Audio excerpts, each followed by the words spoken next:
لا الہ الا اللہ محمد رسول اللہ لا الہ. السلام علیکم ورحمۃ اللہ وبرکاتہ. کیا حال ہے سب کا؟ الحمدللہ. نحمده ونصلی علی رسولہ الکریم. اما بعد فاعوذ باللہ من الشیطان الرجیم. بسم اللہ الرحمن الرحیم. رب اشرح لی صدری ویسر لی امری واحلل عقدۃ من لسانی یفقہوا قولی. علم کو اگلی نسلوں تک پہنچانا چاہیے.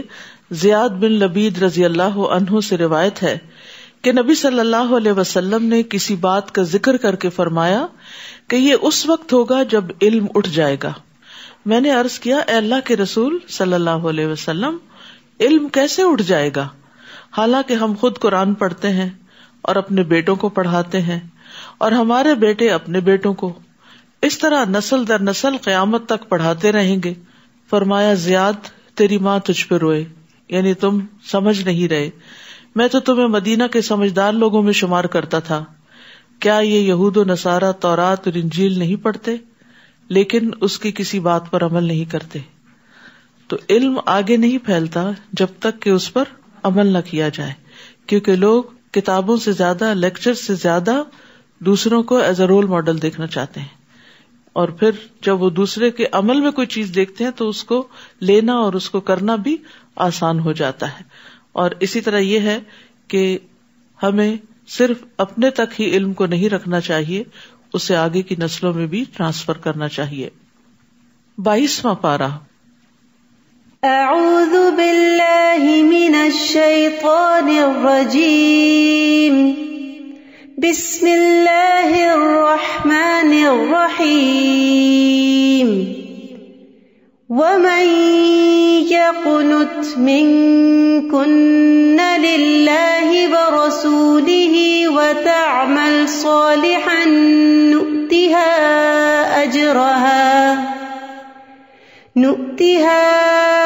أجرها مرتين وأعتدنا لها رزقا كريما.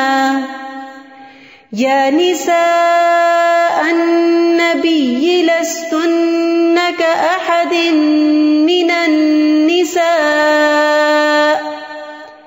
إن اتقيتن فلا تخضعن بالقول فيطمع الذي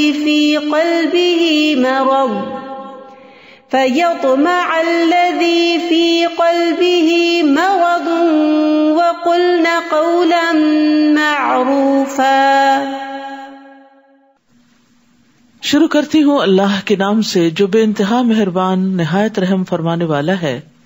اور جو تم میں سے اللہ اور اس کے رسول کی فرما بردار بن جائے اور نیک عمل کرے تو ہم اسے اجر بھی دگنا دیں گے، اور اس کے لیے ہم نے عزت کی روزی تیار کر رکھی ہے. یعنی ازواج مطہرات ہی سے خطاب ہے جو پیچھے سے کنٹینیو کر رہا ہے کہ اگر ان سے کوئی غلطی سرزد ہوئی تو اس کی سزا بھی بڑی ہے، کیونکہ جو مقربین ہوتے ہیں ان کی حسنات بھی بعض اوقات سیئات شمار ہو جاتی ہیں، کیونکہ ان کا درجہ اور مقام بڑا ہوتا ہے. اور اسی طرح اگر ان سے کوئی نیکی سرزد ہوگی تو وہ بھی ملٹی پلائی ہو جائے گی، کیونکہ ایسے لوگوں کو لوگ فالو کرتے ہیں اور ان کو دیکھ کر جو عمل کر رہے ہوتے ہیں اس بنا پر بھی ان کا اجر بڑھتا چلا جاتا ہے. اور پھر چونکہ ان کی قربانیاں زیادہ تھیں اس لیے ان کا اجر بھی زیادہ ہے. اے نبی کی بیویوں، تم عام عورتوں کی طرح نہیں ہو. اگر تم اللہ سے ڈرتی ہو تو کسی نامحرم سے دبی زبان سے بات نہ کرو، یعنی نزاکت کے ساتھ بات نہ کرو، ورنہ جس شخص کے دل میں روگ ہے وہ کوئی غلط توقع لگا بیٹھے گا. لہذا صاف سیدھی بات کرو، معروف معقول بات کرو. اگرچہ یہ بات ازواج مطہرات سے کہی جا رہی ہے لیکن ازواج مطہرات ہمارے لیے رول ماڈل ہیں. ایک مسلمان خاتون کو مرد سے معروف اور باوقار انداز میں بات کرنی چاہیے.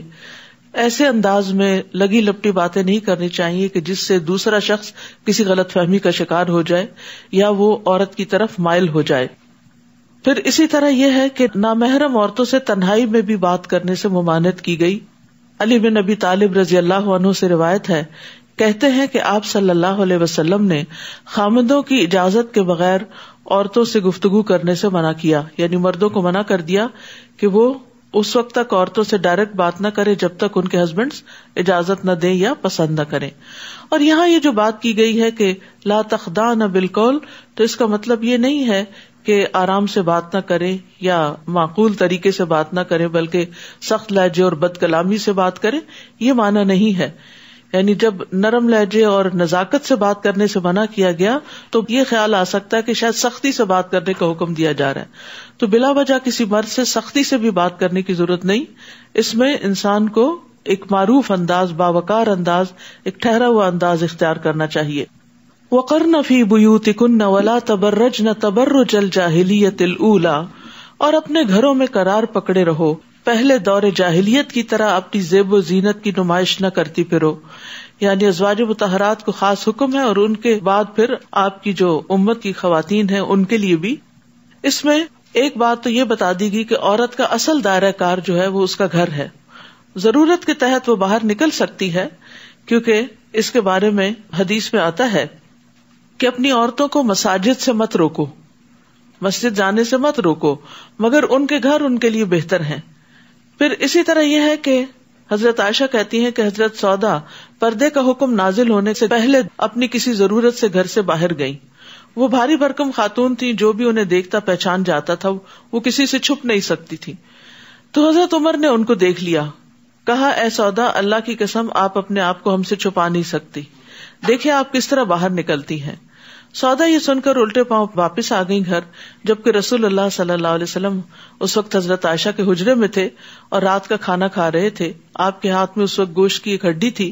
سودا داخل ہوئی، کہا اللہ کے رسول صلی اللہ علیہ وسلم، میں کسی کام سے گھر سے باہر گئی تھی تو عمر نے مجھ سے ایسی اور ایسی باتیں کہی ہیں. تو اسی وقت آپ پر وحی کا نزول شروع ہو گیا. تھوڑی دیر بعد یہ کیفیت ختم ہوئی. اس وقت ہڈی آپ کے ہاتھ میں ہی تھی، آپ نے اسے رکھا نہیں تھا. تو اللہ تعالیٰ نے آپ سے فرمایا کہ ان عورتوں کو، یعنی تمہیں قضاء حاجت کے لیے، یہ ضروریات پوری کرنے کے لیے باہر جانے کی اجازت ہے. یعنی عورت اپنی ضرورت پوری کرنے کے لیے کسی کام کے لیے گھر سے باہر جا سکتی ہے، لیکن بلا وجہ گھر سے باہر رہنا اور زیادہ دیر باہر رہنا اور اپنی بنیادی ذمہ داریوں کو نظر انداز کر دینا، یہ درست نہیں. اسی طرح تعلیم اور تعلم کے لیے بھی، سیکھنے کے لیے بھی، سکھانے کے لیے عورت گھر سے باہر نکل سکتی ہے.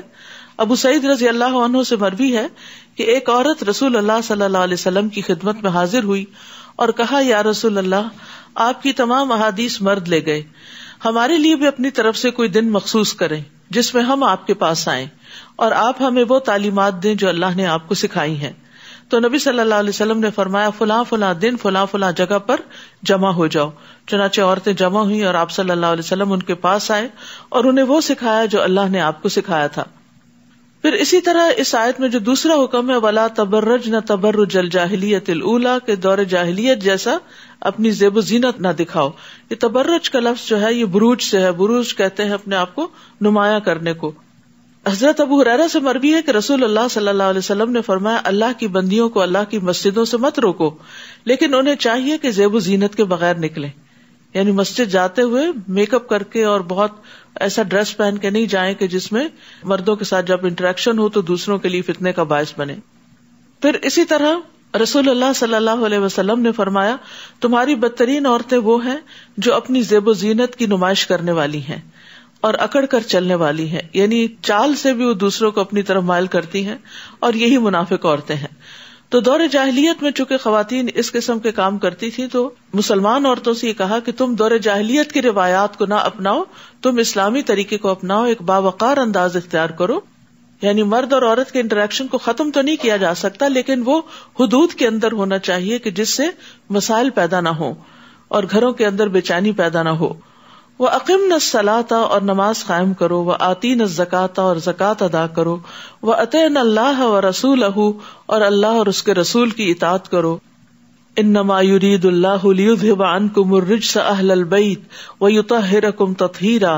اے اہل بیت، اللہ تو یہ چاہتا ہے کہ تم سے ناپاکی کو دور کر کے اچھی طرح پاک صاف بنا دے.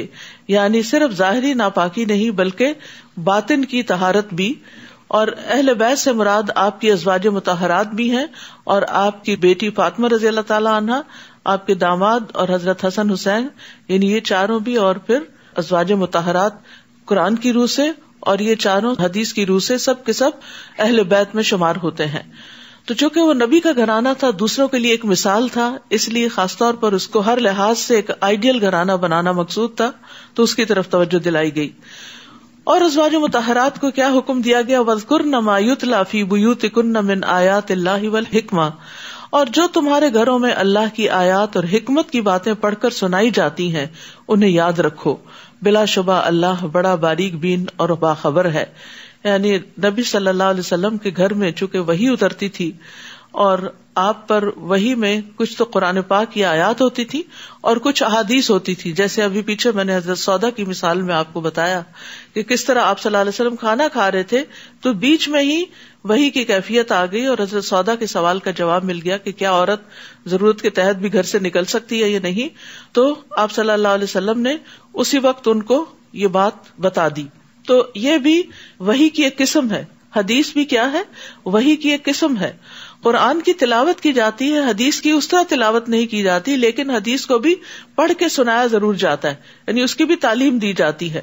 تو یہاں پر دونوں چیزوں کو پڑھ کے سنانے کی بات کی جا رہی ہے. وَاذْكُرْنَ مَا يُتْلَى، یتلا تلاوت یعنی پڑھ کے سنانا. یعنی تلاوت کا ایک معنی تو خود پڑھنا بھی ہوتا ہے اور ایک معنی پڑھ کے سنانا بھی ہوتا ہے. جیسے پیچھے پڑھ چکے ہیں آپ وَأَنْ أَتْلُوَ الْقُرْآنَ، کہ میں قرآن پڑھ کر سناؤں، کیونکہ پڑھ کے سنانے میں بات زیادہ سمجھ میں آتی ہے اور تعلیم کے لیے تو پڑھ کے ہی سنانا پڑتا ہے. اسی طرح قرآن مجید نمازوں میں پڑھ کے سنایا جاتا ہے. تو تمہارے گھروں میں تعلیم کا جو سلسلہ جاری ہے اس کو یاد رکھو. اور پھر وذکرنا کا ایک معنی یہ ہے کہ اس کا آگے بھی ذکر کرو. لہٰذا ازواج مطہرات جو تھیں وہ نبی صلی اللہ علیہ وسلم سے جو کچھ سیکھتی تھی اس کو آگے بیان بھی کرتی تھی. اسی لیے ہم دیکھتے ہیں کہ حضرت عائشہ کی حدیث کی روایات کی تعداد 2000 سے اوپر ہے. اور اسی طرح ام سلمہ رضی اللہ تعالی عنہا کے فتاوی اتنے زیادہ ہیں جو انہوں نے مختلف لوگوں کے سوالوں کے جواب میں فتوے دیے تھے کہ ابن قیم الجوزیہ کہتے ہیں کہ اس سے پورے کتاب مرتب ہو سکتی ہے. تو اس لیے عورتوں کو بجائے اس کے کہ وہ اپنے آپ کو منوائیں صرف میک اپ کر کے یا خوبصورت بن کے یا اپنے فگر یا اپنے جسمانی نمائش کر کے، کس چیز کی طرف انہیں توجہ کرنی چاہیے؟ علم کی طرف. علم کا چرچا کریں، علم میں آگے بڑھیں، سیکھیں اور سکھائیں. حقیقت یہ ہے کہ جو قدر انسان کی تعلیم کے ذریعے ہوتی ہے وہ صرف خوبصورت لگنے سے نہیں ہوتی. اس لیے جو چیز اللہ کے ہاں بھی ویلیوبل ہے اور اللہ تعالیٰ کی ناراضگی سے بچنے کا ذریعہ ہے اس راستے کو اختیار کرنا چاہیے، نہ کہ دوسرے کو. پھر یہاں پر اگلی آیت میں مسلمان مردوں اور عورتوں دونوں کی کچھ صفات کا ذکر ہے. اس بارے میں روایت میں آتا ہے کہ ایک صحابیہ نے نبی صلی اللہ علیہ وسلم سے کہا کہ کیا بات ہے کہ قرآن میں مردوں کا ذکر تو بہت ہے، عورتوں کا نہیں. تو عورتوں کی تسلی کے لیے عورتوں کا الگ طور پر ذکر کیا گیا یہاں اس آیت میں، ورنہ ہر حکم جو مردوں کے لیے آیا وہ عورتوں کے لیے بھی ہے، سوائے اس کے کہ جو احکامات کچھ مردوں کے لیے خاص ہیں یا کچھ احکامات جو عورتوں کے لیے خاص ہیں. فرمایا ان المسلمین والمسلمات والمؤمنین والمؤمنات والقانتین والقانتات والصادقین والصادقات والصابرین والصابرات والخاشعین والخاشعات والمتصدقین والمتصدقات والصائمین والصائمات والحافظین فروجہم والحافظات والذاکرین اللہ کثیرا والذاکرات اعد اللہ لہم مغفرۃ واجرا عظیما.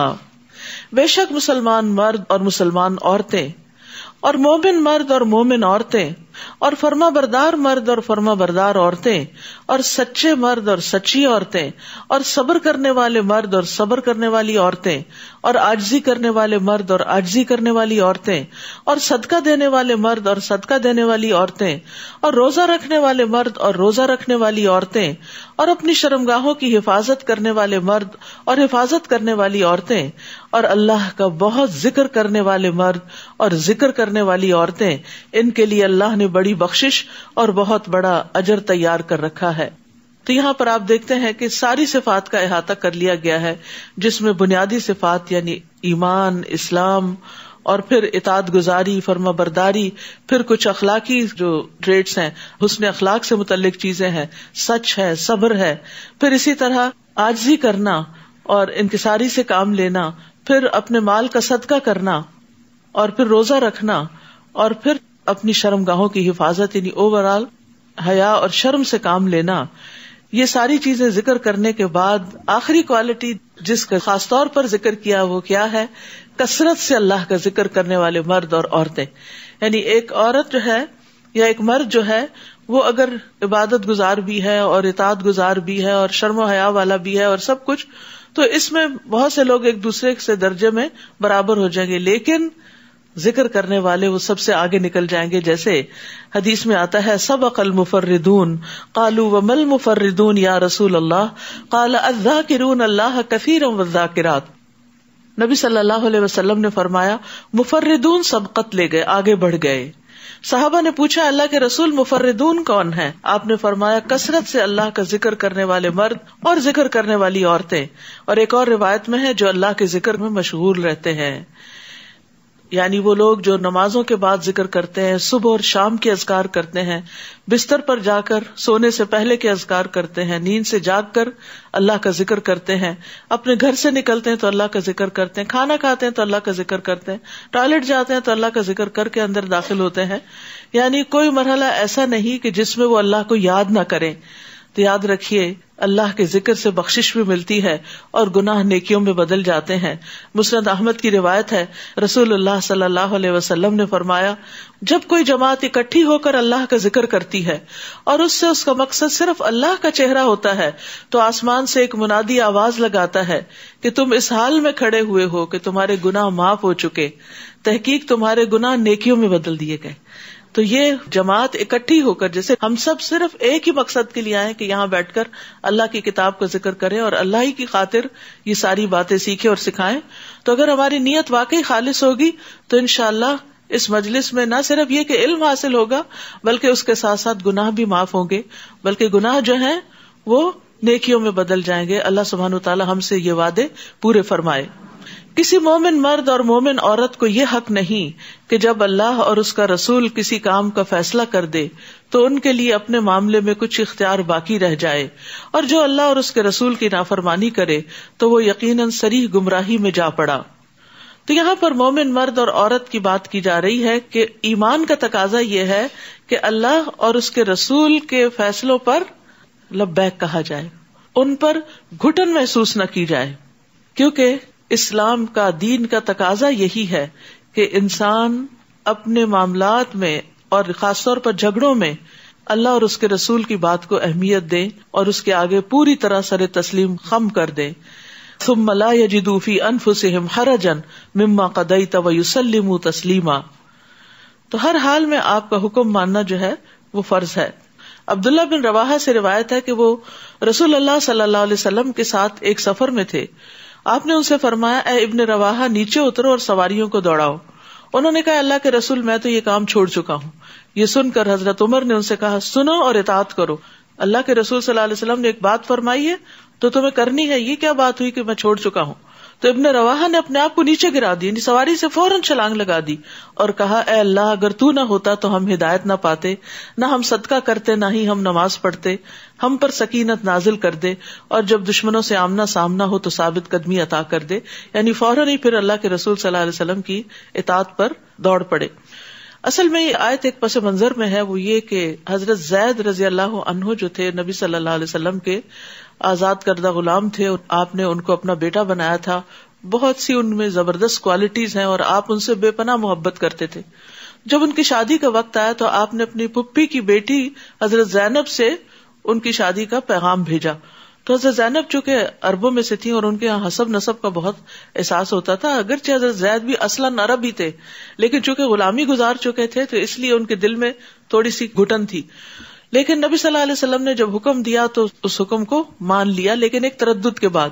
تو اس پر یہ آیت اتری کہ مومنوں کو اللہ اور اس کے رسول کا حکم مانتے ہوئے دل کے اندر کوئی تردد نہیں ہونا چاہیے. ہمیں بھی اپنے طرز عمل کا جائزہ لینا چاہیے کہ جب اللہ سبحانہ وتعالیٰ کی طرف سے کوئی آیت آتی ہے، کوئی حکم آتا ہے یا کوئی حدیث آتی ہے تو پھر ہم اس کی کوئی تعویلیں تو نہیں سوچنے لگتے کہ کسی طرح اس کے امپلیمنٹیشن سے ہم بچ جائیں، کیونکہ اگرچہ کچھ چیزیں مشکل لگتی ہیں لیکن ہمارا فائدہ اسی میں ہی ہوتا ہے. اب دوا پینا کس کو خوشگوار لگتا ہے یا کسی سرجری سے گزرنا، لیکن آپ دیکھتے ہیں کہ بعض اوقات لوگ جب نیز کی سرجری کرا لیتے ہیں تو وہ دوڑنے لگتے ہیں، یعنی پہلے سے بہت زیادہ ان کی لائف کوالٹی جو ہے وہ بڑھ جاتی ہے. تو اسی طرح بعض احکامات جو ہوتے ہیں وہ مشکل ضرور ہوتے ہیں، نفس پر بھاری ہوتے ہیں، لیکن ماننے کے بعد انسان کے لیے راحت اور آسانی بڑھ جاتی ہے. جیسے یہ حیا ہی کی بات ہے، پردے ہی کے احکامات ہیں، اگرچہ مشکل ہے لیکن اس میں انسان کے لیے بہت بڑی پروٹیکشن بھی ہے. اور جب آپ اس شخص کو جس پر اللہ نے بھی احسان کیا تھا اور آپ نے بھی، حضرت زید کی طرف اشارہ ہے، یہ کہہ رہے تھے کہ اپنی بیوی کو پاس ہی رکھو اور اللہ سے ڈرو. اب ہوا یہ کہ حضرت زینب نے شادی تو کر لی لیکن وہ ان کے ساتھ نبھا نہیں پا رہی تھی. دونوں کی عادات میں، مزاج میں بہت بڑا فرق تھا. دونوں ہی بڑے نیک تھے. حضرت زید بھی اللہ سبحانہ تعالیٰ نے ان پر احسان کیا اور نبی صلی اللہ علیہ وسلم کے تو بہت ہی پیارے تھے. اور اسی طرح حضرت زینب جو تھی وہ بھی ایک بڑی نیک اور بہت عبادت گزار خاتون تھی. بظاہر خرابی نہیں تھی لیکن دل نہیں ملے ہوئے تھے. تو یاد رکھیے کہ بعض اوقات کسی بھی کپل کے اندر جو اختلاف ہوتا ہے وہ ضروری طور پر یہ نہیں ہوتا کہ دونوں میں سے کوئی ایک بہت برا ہوتا ہے یا اس کے ساتھ ظلم ہی ہوتا ہے تو وہ نہیں بنتی. روحیں اللہ کے لشکر ہیں، جو وہاں ملی وہ دنیا میں بھی آ کر ایک دوسرے سے اٹریکٹ ہوتی ہیں، اور جو وہاں ایک دوسرے سے اجنبی رہی وہ دنیا میں آ کر بھی شاید شادی بھی ہو جائے وہ اجنبی رہتے، بڑھاپے تک وہ اجنبی ہی رہتے ہیں ایک دوسرے سے. یہ بہت نیچرل سی بات ہے، ہر ایک کا ایک الگ امتحان ہوتا ہے. تو یہ بھی کچھ لوگوں کے لیے امتحان بن جاتا ہے کہ شادی کے بعد ان کو وہ انٹیمیسی محسوس نہیں ہوتی جس کی وہ ایکسپیکٹ کر رہے ہوتے ہیں. تو ایسے میں انسان کو حد الوسع نبھانے کی کوشش کرنی چاہیے. لیکن بہرحال حضرت زید نے جب دیکھا کہ حالات درست نہیں ہیں تو وہ طلاق دینے کا ارادہ کرتے تھے اور نبی صلی اللہ علیہ وسلم سے کہتے تھے کہ میں طلاق دینا چاہتا ہوں. تو آپ ان سے کہتے تھے کہ اپنی بیوی کو پاس ہی رکھو، انہیں طلاق نہ دو. جیسے ہر ایک جب بھی کوئی بچہ یہ کہے آ کے کہ میں اپنی بیوی کو نہیں رکھنا چاہتا تو ماں باپ کیا سمجھاتے ہیں کہ نہیں ایسا نہیں سوچو، یہ ہو ہی نہیں سکتا. تو یہی صورتحال یہاں بھی تھی. تو اس وقت آپ ایسی بات اپنے دل میں چھپا رہے تھے جسے اللہ ظاہر کرنا چاہتا تھا. اصل میں اللہ تعالیٰ وحی کے ذریعے آپ کو بتا چکے تھے کہ جب زید طلاق دیں گے تو ان کا نکاح آپ کے ساتھ ہوگا، اور وہ آپ کے منہ بولے بیٹے تھے، اور عربوں کے ہاں منہ بولے بیٹے کو بھی اصل بیٹے کی طرح کنسیڈر کیا جاتا تھا اور اس کی بیوی سے نکاح کو بہت بڑا جرم تصور کیا جاتا تھا. تو آپ کو اس بات کا بھی ڈر تھا کہ اگر یہ طلاق ہو گئی تو پھر ایسا نہ ہو کہ مجھے شادی کرنی پڑے، اور اس سے تو بہت بڑا پروپیگنڈا شروع ہو جائے گا، ایک بہت ہی تکلیف دہ اور مشکل مرحلہ ہوگا. تو اللہ سبحانہ تعالیٰ نے اس کا بھی ذکر کر دیا کہ اس وقت آپ ایسی بات اپنے دل میں چھپا رہے تھے جسے اللہ ظاہر کرنا چاہتا تھا. یعنی اللہ تعالیٰ آپ کے ذریعے اس خرابی کو دور کرنا چاہتا تھا جو اس معاشرے کے اندر پائی جاتی تھی، جس میں لوگوں کے لیے بڑی مشکلات تھی کہ منہ بولے بیٹے کو بیٹا کہہ کے پھر اس پر بیٹے کے احکامات لاگو کرنا. آپ لوگوں سے ڈر رہے تھے، حالانکہ اللہ اس بات کا زیادہ حقدار ہے کہ آپ اس سے ڈریں. یہ لوگوں کا خوف بھی ایک نیچرل سا خوف ہوتا ہے، ہائے لوگ کیا کہیں گے، لیکن اللہ کے حکم کے آگے پھر وہ بہت بڑھ نہیں جانا چاہیے. یعنی اس کا ہونا تو ایک طبعی سی بات ہے لیکن اس کو اوور پاور نہیں کرنا چاہیے. پھر جب زید اس عورت سے اپنی حاجت پوری کر چکے تو ہم نے آپ سے اس عورت کا نکاح کر دیا. اللہ تعالیٰ نے خود نکاح کر دیا. یعنی جب آپ نے میسج بھیجا حضرت زینب کو تو انہوں نے کہا میں اس وقت تک کوئی فیصلہ نہیں کروں گی جب تک کہ استخارہ نہ کر لوں. اور جب استخارہ کرنے لگی تو نبی صلی اللہ علیہ وسلم کو اللہ تعالیٰ نے وحی کے ذریعے حکم دیا کہ آپ کا نکاح ان سے کر دیا گیا. اللہ تعالیٰ نے خود کر دیا اور پھر آپ صلی اللہ علیہ وسلم بغیر اجازت کے اندر تشریف لے آئے. اور اللہ تعالیٰ نے ایسا کیوں کیا؟ تاکہ مومنوں پر ان کے منہ بولے بیٹوں کی بیویوں کے بارے میں کوئی تنگی نہ رہے جبکہ وہ ان سے اپنی حاجت پوری کر چکے ہوں اور اللہ کا حکم ہو کر رہنے والا ہے. یاد رکھیے کہ یہ نکاح جو ہے حضرت زید کی طلاق دینے کے بعد عدت پوری ہونے کے بعد ہوا تھا. جو بات اللہ نے نبی کے لیے مقرر کر دی ہے اس میں نبی پر کوئی تنگی نہیں. یعنی نبی صلی اللہ علیہ وسلم کو اس بات پر مطمئن ہو جانا چاہیے. یہی اللہ کی سنت ہے جو ان نبیوں میں بھی جاری رہی جو پہلے گزر چکے ہیں. اور اللہ کا حکم ایک طے شدہ فیصلہ ہوتا ہے.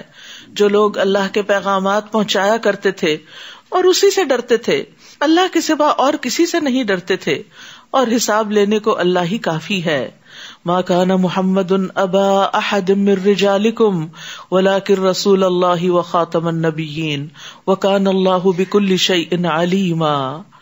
محمد صلی اللہ علیہ وسلم تمہارے مردوں میں کسی کے باپ نہیں ہے. یعنی آپ کا کوئی حقیقی بیٹا آپ کی وفات سے پہلے باقی نہیں رہا، اور خاص طور پر اس حکم کے آنے سے پہلے آپ کے 3 بیٹے تھے، قاسم، طاہر، طیب، لیکن وہ سب چھوٹے ہوتے ہی فوت ہو گئے تھے. پھر ابراہیم پیدا ہوئے تھے ماریہ قبطیہ سے، وہ بھی آپ کی زندگی میں فوت ہو چکے تھے، لہٰذا آپ کا کوئی بھی حقیقی بیٹا نہیں تھا. تو اسی کی طرف اشارہ کیا جا رہا ہے، بلکہ وہ اللہ کے رسول اور خاتم النبیین ہیں، اور اللہ تعالیٰ ہر چیز کو خوب جاننے والا ہے. یعنی آپ کے بعد کوئی اور نبی نہیں آئے گا. نبی صلی اللہ علیہ وسلم نے فرمایا بنی اسرائیل کی سیاست ان کے انبیاء کرتے تھے.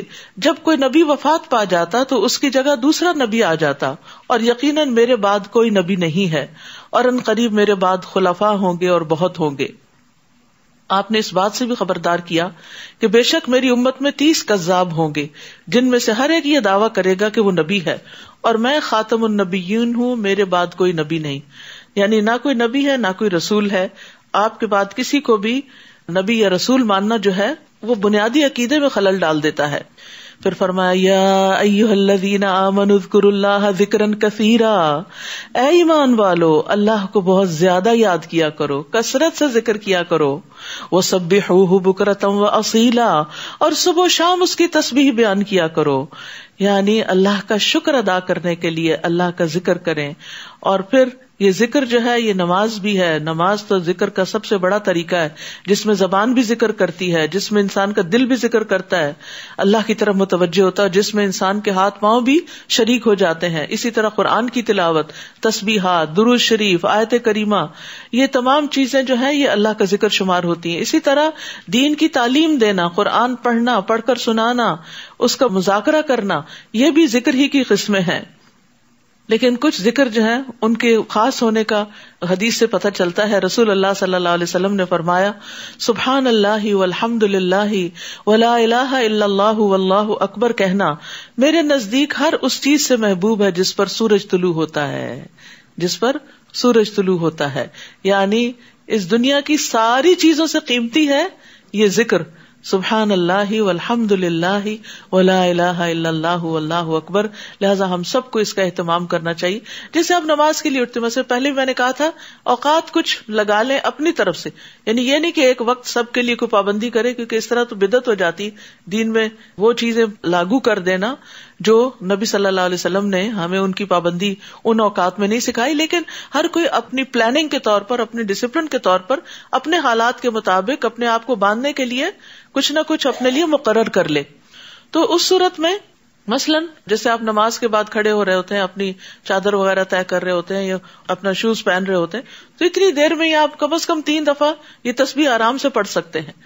تو اس طرح کی کچھ عادات ڈال لینا اپنی ذاتی, یہ کثرت سے ذکر میں پھر آ جاتا ہے. انسان ان مواقع کو مس نہیں کرتا, ورنہ تو سوچوں میں ادھر ادھر گم ہو جاتا ہے اور ذکر کرنا بھول جاتا ہے.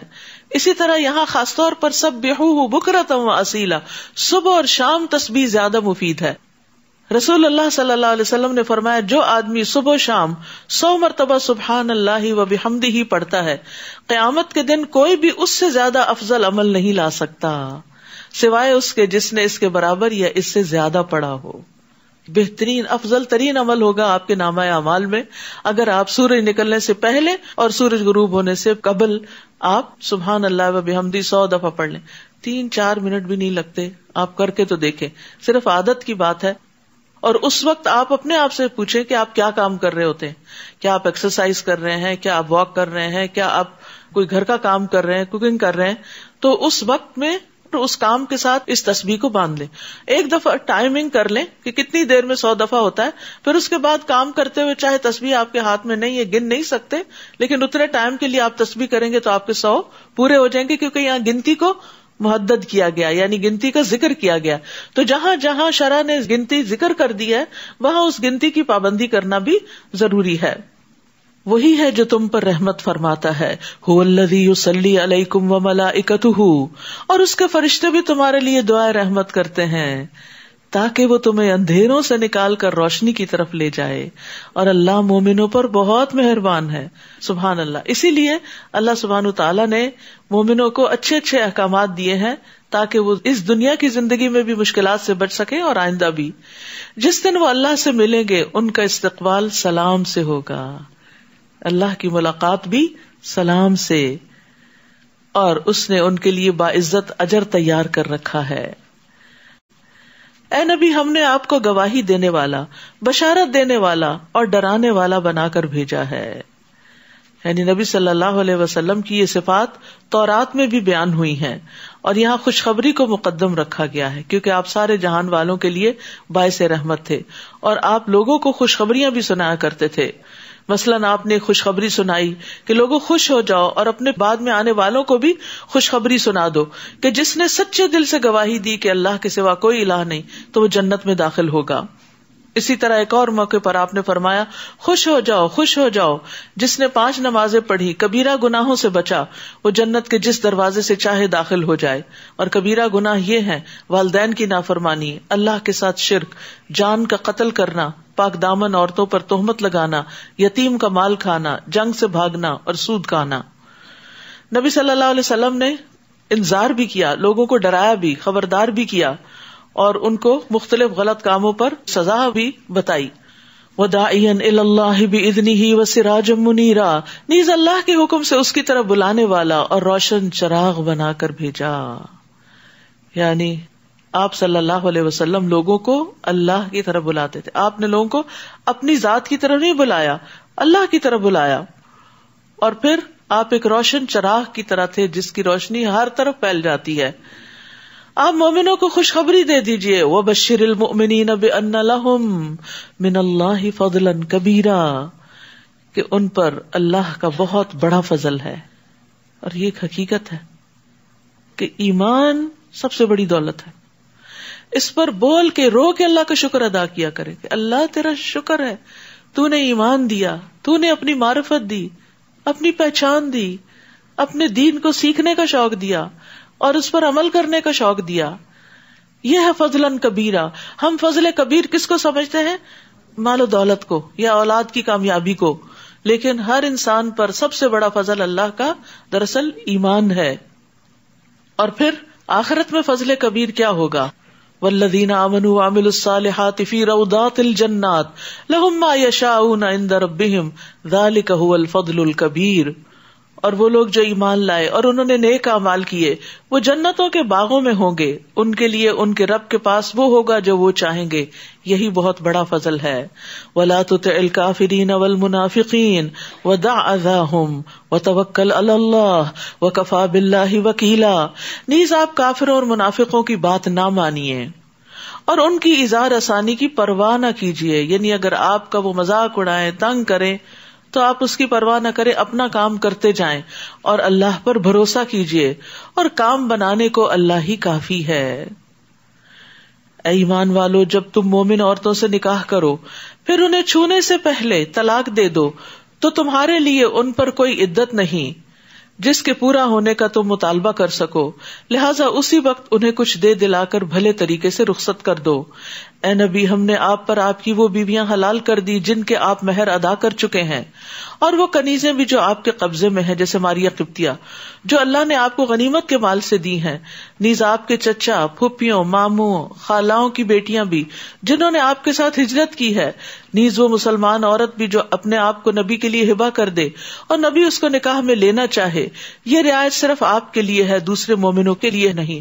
یعنی آپ کے کام اور آپ کی نبوت کی ذمہ داریوں کے اعتبار سے ضروری تھا کہ آپ کے پاس زیادہ خواتین ہوں تاکہ وہ آپ سے دین کو سیکھیں اور آگے پھیلائیں. اور اس کے علاوہ بھی بہت سی حکمتیں ہیں جن کے بیان کرنے کا اس وقت نہیں. ہم جانتے ہیں کہ ہم نے مومنوں پر ان کی بیویوں اور مقبوضہ کنیزوں کے بارے میں کیا فرض کیا، یعنی کہ ایک مومن مرد کے لیے 4 سے زیادہ شادی کی اجازت نہیں ہے. آپ کو یہ رعایت اس لیے دی ہے کہ آپ پر کوئی تنگی نہ رہے، اور اللہ معاف کرنے والا ہے، رحم کرنے والا ہے. یعنی جہاں آپ مناسب سمجھے کہ کسی عورت سے شادی کرنا اس کے قبیلے والوں کے لیے دین کے لیے بہتر ہے تو اس پر آپ پر کوئی ریسٹرکشن نہیں رکھی گئی. یہاں نعوذ باللہ یہ سوچنا کہ آپ کے اندر کوئی ایسی خواہشات تھی جن کی وجہ سے آپ بہت تنگ تھے تو آپ کو ایک کھلی چھٹی دے دی گئی، یہ مطلب نہیں ہے. آپ صلی اللہ علیہ وسلم نے 25 سال کی عمر میں اپنے سے 15 سال بڑی خاتون حضرت خدیجہ سے شادی کی تھی، اور جب تک وہ زندہ رہی آپ نے دوسری شادی نہیں کی. تو اس سے پتہ چلتا ہے کہ جوانی میں آپ نے اتنی پاکدامنی اختیار کی اور اس طرح اپنی ازدواجی زندگی بسر کی. تو جو بعد میں آپ کی زیادہ شادیاں ہیں ان کے کئی ایک مقاصد تھے جن کو کتابوں میں پڑھا جا سکتا ہے. پھر آپ پر یہ بھی پابندی نہیں رکھی گئی کہ آپ ان کے درمیان اسی طرح عدل کریں جس طرح ایک عام مسلمان پر پابندی رکھی گئی ہے. آپ جس بیوی کو چاہیں علیحدہ رکھیں، جسے چاہیں اپنے پاس رکھیں، اور علیحدہ رکھنے کے بعد جسے چاہیں اپنے پاس بلائیں. آپ پر کوئی مضائقہ نہیں. اس طرح زیادہ توقع ہے کہ ان کی آنکھیں ٹھنڈی رہیں اور وہ غمزدہ نہ ہو، تاکہ ان کو پتا ہو کہ یہ اللہ کا حکم ہے، یہ نبی صلی اللہ علیہ وسلم ہمارے ساتھ کوئی زیادتی نہیں کر رہے. اور جو کچھ بھی آپ انہیں دیں اسی پر خوش رہیں، اور جو کچھ تمہارے دلوں میں ہے اللہ اسے جانتا ہے، اور اللہ سب کچھ جاننے والا اور بردبار ہے. اس حکم کے بعد آپ پر دوسری عورتیں حلال نہیں، اور نہ ہی یہ جائز ہے کہ آپ ان میں سے کسی کو تبدیل کریں، خواہ ان کا حسن آپ کو کتنا ہی اچھا لگے. البتہ کنیزوں کی آپ کو اجازت ہے، اور اللہ ہر چیز پر نگران ہے. اے ایمان والو، نبی کے گھروں میں نہ جایا کرو الا یہ کہ تمہیں اجازت دی جائے، اور کھانے کی تیاری کا انتظار نہ کرنے لگو، یعنی جا کے بیٹھ نہ جاؤ کہ کھانا پکے اور پھر کھائیں اور پھر جائیں، اس طرح ان کے کاموں میں حرج ہوتا ہے. البتہ جب تمہیں کھانے پہ بلایا جائے تو چلے آؤ، اور جب کھانا کھا چکو تو چلے جاؤ، اور باتوں میں دل لگائے وہیں نہ بیٹھے رہو. تمہاری یہ بات نبی کے لیے تکلیف دہ تھی، مگر تم سے شرم کی وجہ سے کچھ نہ کہتے تھے، اور اللہ حق بات کہنے سے نہیں شرماتا.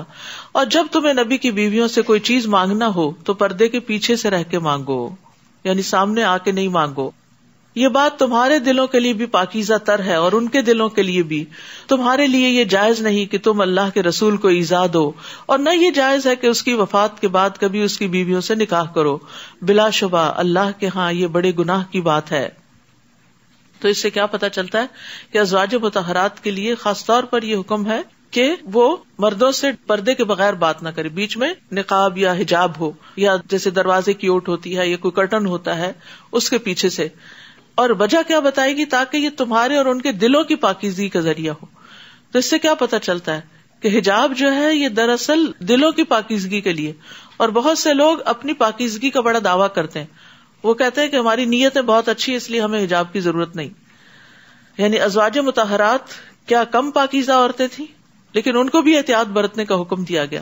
تو ایک مسلمان جس قدر ہو سکے احتیاط برتے، اور مردوں سے اس طرح ہنس ہنس کے باتیں نہ کرے، اور اس طرح ان کا دل نہ لبھائے، یا اس طرح نزاکت کے لہجے میں بات نہ کرے. یہ ساری چیزیں نامہ اعمال میں لکھی جاتی ہیں، اور قیامت کے دن انسان کو ان کا حساب دینا ہوگا. یہ چیزیں لوگوں سے چھپ سکتی ہیں لیکن اللہ سے نہیں چھپ سکتی. اور جب یہ آیات اتری، یعنی پردے کے احکامات اترے، تو فوراً ہی اللہ کا حکم نافذ ہو گیا. انس رضی اللہ عنہ بیان کرتے ہیں، میں نبی صلی اللہ علیہ وسلم کا خادم تھا، بغیر اجازت طلب کیے گھر میں آتا جاتا تھا. ایک دن میں آیا تو آپ نے فرمایا، بیٹے ٹھہر جاؤ، تمہارے بعد ایک آیت نازل ہوئی ہے، اب بغیر اجازت اندر نہ آیا کرو. پھر اسی طرح تنہا عورتوں کے پاس جانے کی بھی ممانعت ہے، یعنی ایک مرد اور عورت ایک کمرے میں دروازہ بند کر کے اکیلے ہوں، یہ بھی اسلامی لحاظ سے حرام ہے، یہ بھی منع ہے. رسول اللہ صلی اللہ علیہ وسلم نے فرمایا، عورتوں کے پاس جانے سے بچتے رہو. اس پر انصار کے ایک صحابی نے عرض کیا، یا رسول اللہ، دیور کے متعلق آپ کی کیا رائے ہے؟ یعنی گھر میں اگر دیور ہے اکیلا، تو آپ نے فرمایا، دیور تو ہلاکت ہے، یعنی اس گھر کے اندر ہی اگر وہ ہے اور شوہر اور سارے گھر والے باہر ہیں تو پھر تو خرابی کا اور بھی زیادہ اندیشہ ہے. اور پھر یہ ہے کہ یہ شیطانی وسوسوں سے بچنے کا ذریعہ. جب ایک مرد اور عورت، ایک لڑکی اور لڑکا دروازہ بند کر کے کمرے میں چاہے کوئی کام ہی کر رہے ہوں تو دوسروں کی نگاہیں اٹھ جاتی ہیں کہ یہ اندر کیا ہو رہا ہے. ان کے دلوں میں شیطان وسوسے ڈالتا ہے. تو اس لیے فرمایا، دلوں کی پاکیزگی، ان کے اپنے دل کی پاکیزگی اور دوسروں کے دلوں کی پاکیزگی کے لیے بھی یہ بات بہت ضروری ہے کہ آپ کسی کو بھی فتنے میں نہ ڈالیں. آپ ایسا غلط کام نہ کریں کہ جس سے دوسرے لوگ آپ کے بارے میں بدگمانی کریں، برا سوچیں اور آپ کی پیٹھ پیچھے آپ کی برائیاں کریں. اس کے بھی ذمہ دار تم خود ہی ہوگے. تم کوئی بات ظاہر کرو یا اسے چھپاؤ، کوئی بات ظاہر کرو یا چھپاؤ، اللہ ہر چیز کو خوب جاننے والا ہے. ان ازواج نبی پر کچھ گناہ نہیں اگر ان کے باپ، ان کے بیٹے، ان کے بھائی، ان کے بھتیجے، ان کے بھانجے، ان کی میل جول کی عورتیں اور ان کے لونڈی غلام ان کے گھروں میں داخل ہوں. اور اے عورتوں، اللہ سے ڈرتی رہو. واتقین اللہ، یہ مؤنث کا صیغہ ہے. واتقین اللہ ان اللہ کان علی کل شیء شہیدا، یقیناً اللہ ہر چیز پر گواہ ہے، ہر چیز دیکھ رہا ہے. لہذا اللہ سے ڈر کر غلط کام اور غلط طریقے چھوڑ دو، معروف طریقے سے کام کرو. مرد اور عورت کا انٹریکشن جو ہے، قلنا قولا معروفا، ایک بھلے طریقے سے ہونا چاہیے، چھپا ہوا نہیں ہونا چاہیے، ہنسی مذاق والا اور کھیل تماشے والا نہیں ہونا چاہیے. ان اللہ وملائکتہ یصلون علی النبی یا ایھا الذین آمنوا صلوا علیہ وسلموا تسلیما. اللہ اور اس کے فرشتے نبی پر درود بھیجتے ہیں، اے ایمان والو تم بھی اس پر درود و سلام بھیجا کرو. اللہ سبحانہ وتعالیٰ آپ پر اپنی رحمتیں نازل کرتے ہیں. اس سے اندازہ ہوتا ہے کہ آپ کا مقام کتنا بلند تھا. اللہ کے فرشتے آپ پر درود بھیجتے ہیں, تو ہمیں بھی کیا کرنا چاہیے؟ یعنی جس ہستی پر اللہ تعالیٰ اپنی رحمتیں بھیج رہا ہے ہر آن, اور جس کے لیے فرشتے دعائیں کر رہے ہیں, پھر ہمیں بھی ان پر درود و سلام بھیجنا چاہیے. اللہ سبحانہ تعالیٰ اپنے مقرب فرشتوں کے پاس اپنے نبی کی تعریف کرتے ہیں یعنی ملائے اعلیٰ میں, اور فرشتے بھی ان پر درود بھیجتے ہیں, ان کی تعریف کرتے ہیں. تو اللہ تعالیٰ نے دنیا والوں کو بھی اس چیز کا حکم دیا. اور یاد رکھیے کہ درود شریف پڑھنا فوری رحمت کے حصول کا ذریعہ ہے, یعنی اللہ تعالیٰ کی فوراً رحمتیں آتی ہیں. رسول اللہ صلی اللہ علیہ وسلم نے فرمایا, جو شخص میری امت میں مجھ پر اخلاص دل سے ایک بار درود پڑھے گا, خالص دل سے, اللہ تعالیٰ اس وجہ سے اس پر 10 رحمتیں بھیجے گا, اور اس کی وجہ سے اس کے 10 درجے بلند فرمائے گا, اور اس کی 10 نیکیاں لکھے گا, 10 گناہ معاف فرمائے گا. ایک دفعہ درود بھیجنے کا اتنا بڑا اجر و ثواب ہے. اس لیے درود پڑھنے میں بھی بخل نہیں کرنا چاہیے, اور روزمرہ کے جو اذکار کی بات ہو رہی ہے اس میں درود شریف کی بھی ایک تسبیح لازم کر لیں اپنے لیے. اور درود ساری دعاؤں کے لیے بھی کافی ہو جاتا ہے. یعنی اگر آپ پریشان ہیں لیکن آپ کو سمجھ نہیں آ رہی کہ مجھے کیا دعا کرنی چاہیے, تو درود شریف کی کثرت کر دیں, ساری دعائیں اس کے اندر کافی ہو جائیں گی. یعنی ایک صحابی نے پوچھا تھا کہ اگر میں اپنی ساری دعا کی بجائے درود شریف ہی پڑھ لوں, تو آپ نے فرمایا پھر تو اللہ تمہارے دنیا اور آخرت کے غم اور فکر کے لیے تمہیں کافی ہو جائے گا. اور جو شخص درود نہ پڑھے, آپ صلی اللہ علیہ وسلم نے فرمایا, وہ آدمی جس کے سامنے میرا تذکرہ کیا گیا وہ مجھ پر درود بھیجنا بھول گیا تو اس نے جنت کا راستہ خطا کر دیا, وہ جنت کا راستہ بھول گیا. یعنی درود نہ پڑھنا نقصان دہ بھی. ایک تو یہ کہ پڑھے تو فائدہ ہے, نہ پڑھے تو نقصان بھی ہے. کچھ کام ایسے ہیں نہ کریں تو کوئی بات نہیں, لیکن یہاں نہ کرنا نقصان کا باعث ہے. زید بن خارجہ کہتے ہیں, میں نے رسول اللہ صلی اللہ علیہ وسلم سے پوچھا تو آپ نے فرمایا, مجھ پر سلاد بھیجو اور دعا میں کوشش کرو اور کہو اللہم صلی علی محمد وعلی آل محمد. یہ سب سے چھوٹا درود ہے جس کو آپ چلتے پھرتے بھی پڑھ سکتے ہیں. بعض لوگوں کے ذہن میں یہ خیال ہوتا ہے کہ آپ وضو کے بغیر پڑھ سکتے ہیں. جی بالکل, وضو کے بغیر بھی درود شریف پڑھا جا سکتا ہے, لیٹ کے پڑھ سکتے ہیں, واک کرتے ہوئے, کھانا پکاتے ہوئے, کسی بھی وقت انسان درود بھیج سکتا ہے آپ پر. ان الذين يؤذون الله ورسوله لعنهم الله في الدنيا والآخرة. جو لوگ اللہ اور اس کے رسول کو دکھ پہنچاتے ہیں اللہ نے ان پر دنیا میں بھی لعنت فرمائی ہے اور آخرت میں بھی, یعنی وہ اللہ کی رحمت سے محروم ہے اور ان کے لیے رسوا کن عذاب تیار کر رکھا ہے. یعنی جسمانی اذیت تو کوئی اللہ کو پہنچا ہی نہیں سکتا کہ اللہ تک پہنچے اور نعوذ باللہ اس کو کوئی تکلیف دے. تو اس سے مراد پھر کون سی چیزیں ہیں کہ جو اپنی زبان سے ایسی باتیں کرتے ہیں یا ایسے کام کرتے ہیں جو اللہ اور اس کے رسول کو پسند نہیں. اور جو لوگ مومن مردوں اور مومن عورتوں کو ان کے کسی قصور کے بغیر دکھ پہنچاتے ہیں تو انہوں نے بہتان اور سری گناہ کا بار اٹھا لیا. یاد رکھیے, تکلیف دینا کسی کے لیے بھی جائز نہیں. یہاں اللہ تعالیٰ کی بات بھی آئی ہے, رسول صلی اللہ علیہ وسلم کی بھی آئی, اور پھر مومن مردوں اور عورتوں کی بھی آئی. یعنی کسی بھی صاحب ایمان کو اپنے ہاتھ سے, زبان سے آپ تکلیف نہ دے. پھر اس کے بعد آپ دیکھیں جانوروں اور پرندوں اور درندوں اور باقی مخلوقات, حتیٰ کہ جنوں کو بھی. وہ کیسے؟ جیسے ہڈی کے ساتھ استنجا کرنے سے منع کیا گیا کیونکہ وہ جنوں کی خوراک ہے, تو اس کو گندا نہیں کرنا چاہیے. یعنی ایک مومن جو ہوتا ہے یا ایک مسلم جو ہوتا ہے اس کے ہاتھ, زبان سے سب محفوظ رہتے ہیں, تو کسی کے لیے بھی اذیت اور دکھ کا باعث نہیں بننا چاہیے. بعض اوقات باتیں بنتی ہیں, بعض اوقات ہمارے رویے بنتے ہیں, بعض اوقات چھوٹی سی بات ہوتی ہے لیکن دوسرا شخص بہت زیادہ تکلیف محسوس کرتا ہے کچھ رویوں کی وجہ سے. یعنی بعض لوگ آپ بات کرتے ہیں تو وہ خواہ ہنس پڑتے ہیں, حالانکہ وہ ہنسنے کا موقع نہیں ہوتا. بعض ماؤں کو میں نے دیکھا ہے کہ وہ بچوں کے اوپر ہنسنا شروع کر دیتی ہیں اور بچے اس کی وجہ سے بہت اریٹیٹ ہوتے ہیں. تو ہم سوچتے ہیں کہ ہم تو ہنس رہے ہیں, ہم تکلیف نہیں دے رہے, بظاہر آپ کا عمل ہنسی کا ہے لیکن وہ دوسرے کے لیے اذیت کا باعث ہے. تو ہر شخص کو اللہ تعالیٰ نے اتنی سمجھ دی ہے کہ وہ دوسروں کو اذیت نہ دے, لیکن اگر آپ کو سمجھ نہیں آ رہی کہ دوسرے کو اذیت ہو رہی یا نہیں تو کم از کم اپنے آپ کو اس کی جگہ رکھ لیں. جب آپ اپنے آپ کو وہاں رکھیں گے تو پھر آپ کو پتہ چل جائے گا کہ کون سی چیز تکلیف دیتی ہے اور کون سی نہیں. یا ایھا النبی قل لازواجک وبناتک ونساء المؤمنین یدنین علیہن من جلابیبہن ذلک ادنی ان یعرفن فلا یؤذین وکان اللہ غفورا رحیما. اے نبی, اپنی بیویوں, اپنی بیٹیوں اور مومنوں کی عورتوں سے کہہ دیجئے. اب اس میں سبھی شامل ہو گئی عورتیں. یہ حکم صرف ازواج مطہرات کے لیے نہیں ہے, یہ صرف آپ صلی اللہ علیہ وسلم کی بیٹیوں کے لیے نہیں ہے, یہ مومنوں کی عورتوں کے لیے بھی ہے, اور ہم سب مومن عورتیں ہیں, ہم سب کے لیے بھی ہے کہ وہ اپنی چادروں کے پلو اپنے اوپر لٹکا لیا کریں، یعنی جب گھر سے باہر نکلیں تو گھر والے ڈریس میں نہ نکلیں، بلکہ اوپر سے ایک اور ڈریس ڈالیں جو گھر کے ڈریس کی زینت کو چھپائے یا آپ کے فگرز کو چھپائے. اور ابتدائی دور میں تو چونکہ بہت سمپل لائف سٹائل تھا، کپڑے بھی بہت سادے ہوتے تھے، اور عورتیں عام طور پر چادر لے کر گھر سے نکلتی تھی، تو اسی لیے چادر کا ذکر ہوا. اور چادر آج تک معروف چیز ہے. لیکن بعد میں جب لوگوں نے کپڑوں کے اندر طرح طرح کے ڈیزائن بنانے شروع کیے اور زیادہ زیب و زینت اختیار کرنی شروع کر دی، تو پھر صرف چادر اوڑھ لینے سے وہ سب کچھ نہیں چھپتا. مثلاً چادر اڑی تو کیا ہے کہ آپ کے بازو اور آپ کا سارا لباس اور ہر چیز، آپ کے فگرز نظر آنے لگ گئے. تو پھر اس چادر کو سی کر جلباب بنا لیا گیا، جس کو عبایا کہتے ہیں. اور اس کو بھی ٹائٹ نہیں ہونا چاہیے کہ آپ کے فگرز نظر آئیں. بعض اوقات وہ بالکل سکن ٹائٹ ہوتا ہے، جیسے گھر کی قمیض پہنی ہوئی ہے تو ویسے ہی بازو بھی پورے کے پورے نظر آ رہے ہیں. تو ایسا نہیں ہونا چاہیے. یا تو وہ ڈھیلا ہو، یا یہ کہ اوپر سے جو خمار اوڑا جائے وہ ایسا ہو کہ جس کی وجہ سے یہ بازو اور یہ سینہ اور یہ سارا حصہ چھپ جائے. تو امہات المومنین نے جب پردے کے احکامات سنے اور یہ آیت نازل ہوئی تو حضرت عائشہ کہتی ہیں کہ ہم رسول اللہ صلی اللہ علیہ وسلم کے ساتھ فجر کی نماز پڑھتی تھیں. ہم نے اپنی اوڑھنیاں لپیٹی ہوتی تھی. جب ہم نماز سے فارغ ہو کر واپس جاتی تو اندھیرے کی وجہ سے کوئی کسی کو پہچان نہیں سکتا تھا. پھر فرمایا اگر منافق لوگ اور وہ جن کے دلوں میں مرض ہے اور مدینہ میں جھوٹی خبریں اڑانے والے باز نہ آئے تو ہم آپ کو ان کے خلاف اٹھا کھڑا کریں گے، پھر وہ تھوڑی ہی مدت آپ کے پڑوس میں رہ سکیں گے. جب کوئی حکم نازل ہوتا تھا تو اہل ایمان تو خوشی سے اس کو قبول کرتے تھے، لیکن منافقین جو تھے وہ نہ تو صحیح طرح اس پر عمل کرتے بلکہ عمل کرنے والوں کا مذاق بھی اڑاتے اور مومن عورتوں کو بھی تنگ کرتے تھے.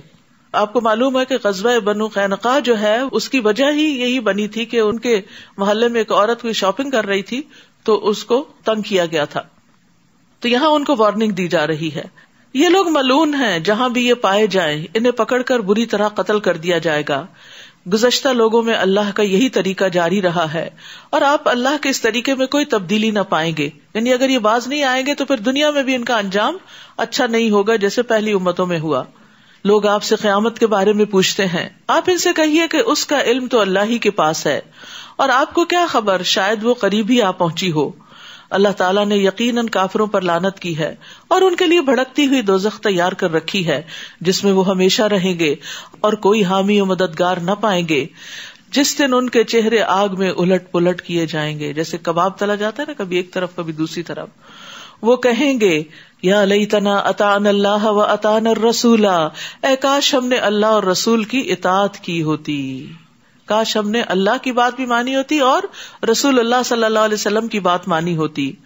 نیز کہیں گے ہمارے رب، ہم نے تو اپنے سرداروں اور بڑوں کا کہا مانا تھا، اپنے لیڈرز کو فالو کیا تھا تو انہوں نے ہمیں راہ حق سے بہکا دیا.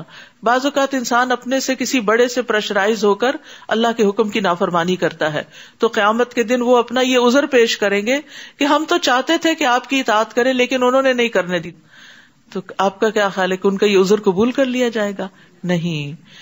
اللہ کے سامنے کسی کا حکم بھی کوئی اہمیت نہیں رکھتا. نبی صلی اللہ علیہ وسلم نے فرمایا دجال کے علاوہ میری امت کے لیے زیادہ خوفناک گمراہ کرنے والے امام ہیں. امام سے مراد مسجد کا امام نہیں، لیڈرز، یعنی مسلم کمیونٹی کے جو لیڈرز ہیں جو لوگوں کو مس لیڈ کرتے ہیں وہ بہت ہی خطرناک ہیں، کیونکہ لوگ ان کو فالو کرتے ہیں، وہ خود تو قرآن و سنت پڑھتے نہیں، وہ دیکھتے ہیں کہ جو کچھ یہ کہتے ہیں امام صاحب نے کیا کہا، ہمارے بڑے نے کیا کہا، ہم اسی کے اوپر چل پڑتے ہیں. تو ایک مسلمان عورت یا مرد کو یہ دیکھنا چاہیے کہ میرے رب نے کیا کہا، اور پھر یہ نہ دیکھے کہ یہ کیا کہتا ہے، یہ دیکھے کہ حکم اصل میں کیا ہے. پھر وہ کہیں گے ربنا آتہم ضعفین من العذاب ولعنہم لعنا کبیرا، اے رب ان پہ دگنا عذاب کر. ہمارے لیڈرز کو دنیا میں جن سے بڑی محبت رکھتے تھے اور جن کو بلائنڈلی فالو کرتے تھے انہی کے لیے بد دعائیں کریں گے کہ یا اللہ ان کو دگنا عذاب دے کیونکہ انہوں نے ہمیں بھی گمراہ کیا، اور ان پر سخت لعنت کر. اے ایمان والو ان لوگوں کی طرح نہ ہو جانا جنہوں نے موسیٰ کو اذیت پہنچائی تھی. پھر اللہ نے موسیٰ کو ان کی بنائی ہوئی باتوں سے بری کر دیا اور وہ اللہ کے ہاں بڑی عزت والے تھے. موسیٰ علیہ السلام کا مقام اور قدر اللہ کے ہاں بہت بڑی ہے. آپ دیکھیں قرآن مجید کے ہر جز میں موسیٰ علیہ السلام کا ذکر ہے.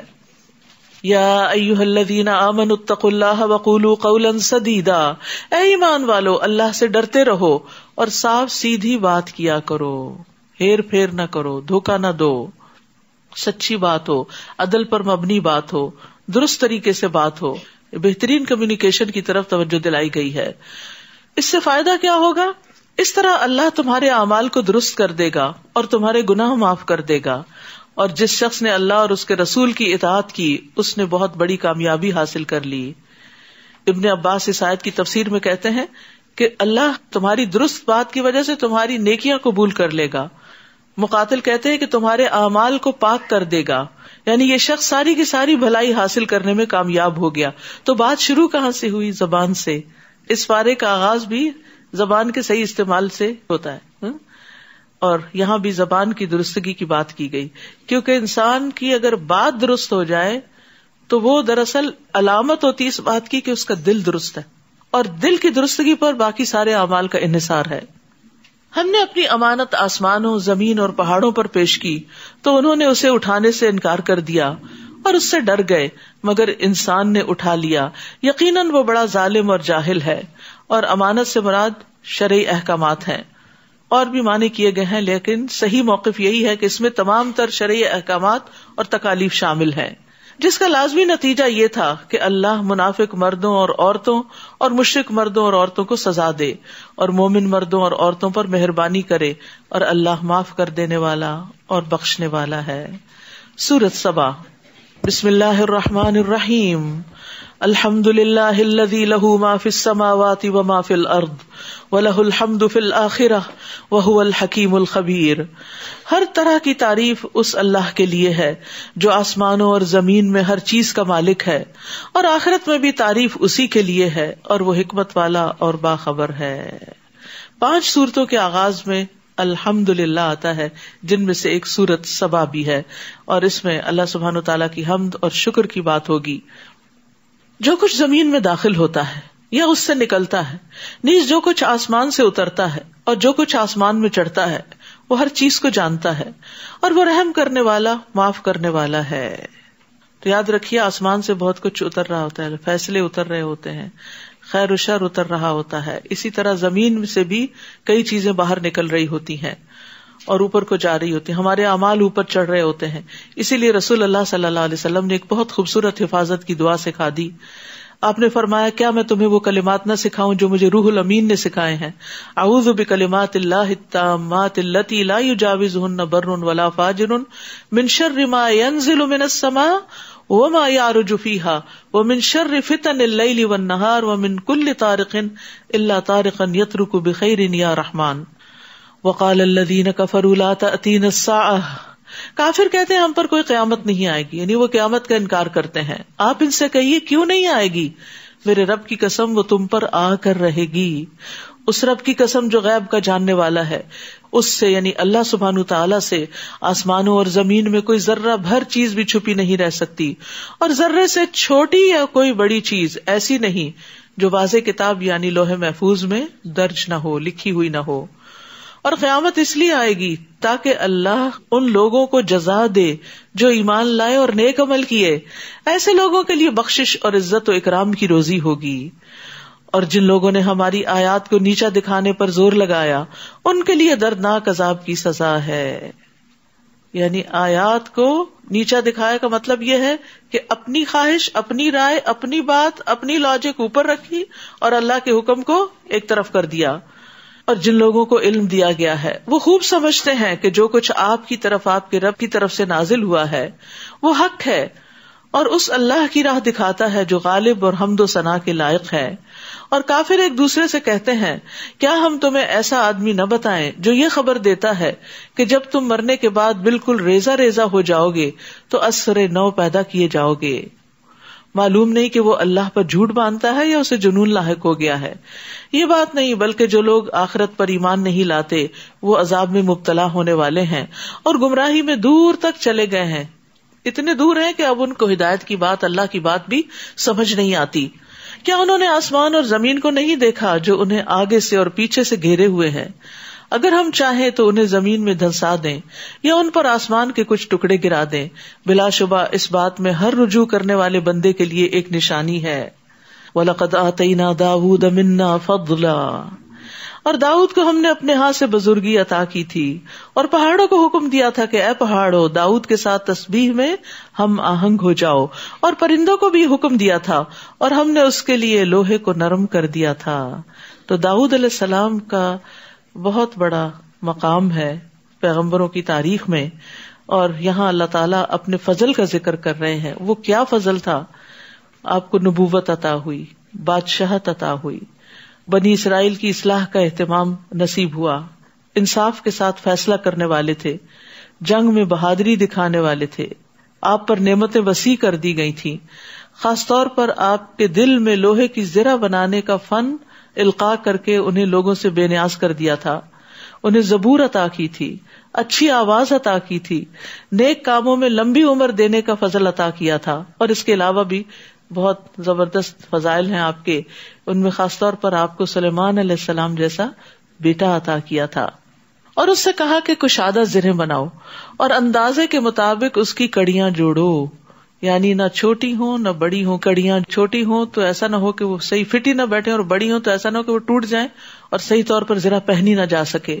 اور اے آل داؤد نیک عمل کرو، جو کچھ تم کر رہے ہو بلا شبہ میں اسے خوب دیکھ رہا ہوں، میں دیکھ رہا ہوں۔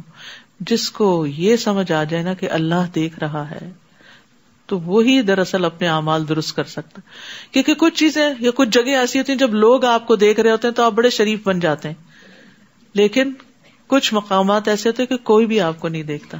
اب آپ اپنی اسکرین پر کس سے کیا باتیں کر رہے ہیں، کتنا ہنسی مذاق کر رہے ہیں اور کتنی کام کی بات کر رہے ہیں، یہ کوئی نہیں دیکھ رہا، لیکن کون دیکھ رہا ہے؟ اللہ دیکھ رہا ہے۔ اور یاد رکھیے ان چیزوں کو بعض اوقات ہم گناہ تصور نہیں کرتے، جبکہ یہ بھی گناہ ہیں جو چھپ چھپ کر کیے جائیں۔ ایسے لوگوں کی پہاڑوں جیسی نیکیاں جو ہیں وہ راکھ بنا کے اڑا دی جائے گی جو چھپ کر غلط کام کرتے ہیں، اور پھر اس میں آپ دیکھیے کہ بعض اوقات ہم سمجھتے ہیں کہ ان کا کوئی نتیجہ نہیں نکلنے والا، لیکن ان کا نتیجہ کئی صورتوں میں نکلتا ہے، اور انسان کو یہ سمجھ نہیں آتی کہ میرے اسی گناہ کی وجہ سے میرے ساتھ یہ ہو رہا ہے۔ تو انسان کو شعوری طور پر سب غلط چیزوں کو چھوڑ دینا چاہیے۔ اور سلیمان کے لیے ہم نے ہوا کو مسخر کر دیا تھا۔ پہلے پہر اس کا چلنا ایک مسافت کی راہ ہوتا تھا، یعنی صبح کے وقت سارے لوگ ایک کارپٹ کے اوپر بیٹھ جاتے تھے اور وہ ان کو لے کر اتنی دور تک چلا جاتا تھا جس طرح ایک عام انسان ایک سواری کے اوپر ایک مہینے میں پہنچے، اور پھر پچھلے پہر چلنا بھی ایک مہینے کی مسافت پر، یعنی واپسی کا سفر بھی اس موجودہ ٹیکنالوجی سے کئی گنا زیادہ بہتر ٹیکنالوجی ان کے پاس تھی۔ اب آپ دیکھیے کہ آپ ایک مہینے کی مسافت پر جہاز سے بھی آج کے دور میں بھی جائیں تو شام کو اس فلائٹ سے واپس نہیں آ سکتے، لیکن یہاں پر ان کے لیے اتنی سہولت رکھ دی گئی تھی، اسی لیے بہت دور دور کے علاقے انہوں نے مسخر کیے۔ نیز ہم نے ان کے لیے پگھلے ہوئے تانبے کا چشمہ بہا دیا تھا۔ داؤد علیہ السلام کے لیے لوہے کو نرم کر دیا گیا تھا، وہ ان کے ہاتھوں میں اس طرح ملائم ہو گیا تھا جیسے موم ہوتی ہے، اور اس سے وہ گھڑ کے جو چاہتے تھے بنا لیتے تھے۔ اور یہاں سلیمان علیہ السلام کے لیے تانبا یعنی دو بڑی دھاتیں، اور بعض جن بھی اس کے لیے مسخر کر دیے تھے جو اس کے رب کے حکم سے ان کے سامنے کام کرتے تھے، یعنی مسخر ہونے کا مطلب یہ ہے کہ وہ ان کے کام کرتے تھے، اور ان میں سے اگر کوئی ہمارے حکم سے سرتابی کرتا تو ہم اسے بھڑکتی آگ کے عذاب کا مزہ چکھاتے، یعنی اس کو سزا ملتی تھی جو کام نہیں کرتا تھا۔ جو کچھ سلیمان چاہتے تھے وہی کچھ وہ جن ان کے لیے بناتے تھے، مثلاً قلعے، مجسمے اور حوض جتنے بڑے لگن اور ایک جگہ جمی رہنے والی دیگیں، کیونکہ ان کے لشکر بہت بڑے تھے تو اتنی بڑی بڑی دیگیں ہوتی تھی کہ جن کو کوئی انسان موو نہیں کر سکتا تھا، اور نہ ہی کوئی انسان بنا بھی سکتا تھا اس دور میں، تو وہ جنوں نے بنائی تھی ان کے لیے۔ اے آل داؤد شکر کے طور پر عمل کرو۔ شکر کے طور پر عمل کون سا ہوتا ہے؟ جس میں اللہ کی اطاعت ہوتی ہے، اور میرے بندوں میں سے کم ہی شکر گزار ہوتے ہیں۔ یاد رکھیے سورت شروع بھی ہوئی ہے الحمدللہ سے، اور یہاں آل داؤد کے شکر کا ذکر ہے۔ حمد کے دو حصے ہوتے ہیں، ایک تعریف ہوتی ہے اور ایک شکر ہوتا ہے، یعنی تم اللہ کی نعمتوں پر شکر ادا کرو، شکر دل سے بھی، شکر زبان سے بھی، اور شکر اعضاء کے ساتھ بھی۔ پھر جب ہم نے سلیمان پر موت کا فیصلہ کر دیا تو جنوں کو گھن کے کیڑے کے سوا کسی چیز نے سلیمان کی موت کا پتہ نہ دیا۔ سبحان اللہ، اتنے بڑے بڑے جن تھے لیکن علم غیب نہیں جانتے تھے کہ سلیمان علیہ السلام فوت ہو چکے ہیں۔ وہ جس طرح ان کو واچ کرتے تھے اور کھڑے ہو کر ان کی سپرویژن کرتے تھے، وہ اسی طرح کھڑے تھے اور جن ان کے آگے لگے ہوئے تھے، کھپے ہوئے تھے، اور وہ کھڑے رہے. جنوں کو نہیں پتا چلا کہ ان کی روح جا چکی ہے, یہ فوت ہو چکے ہیں. جو وہ لاٹھی تھی ان کی جس سے وہ ٹیک لگا کے کھڑے تھے, زمین کے کیڑے یعنی گھن نے اس کو کھانا شروع کیا, اور وہ کھوکھلی ہو کر ٹوٹ کر جب گری تو جنوں کو پتا چلا کہ سلیمان علیہ السلام فوت ہو گئے ہیں.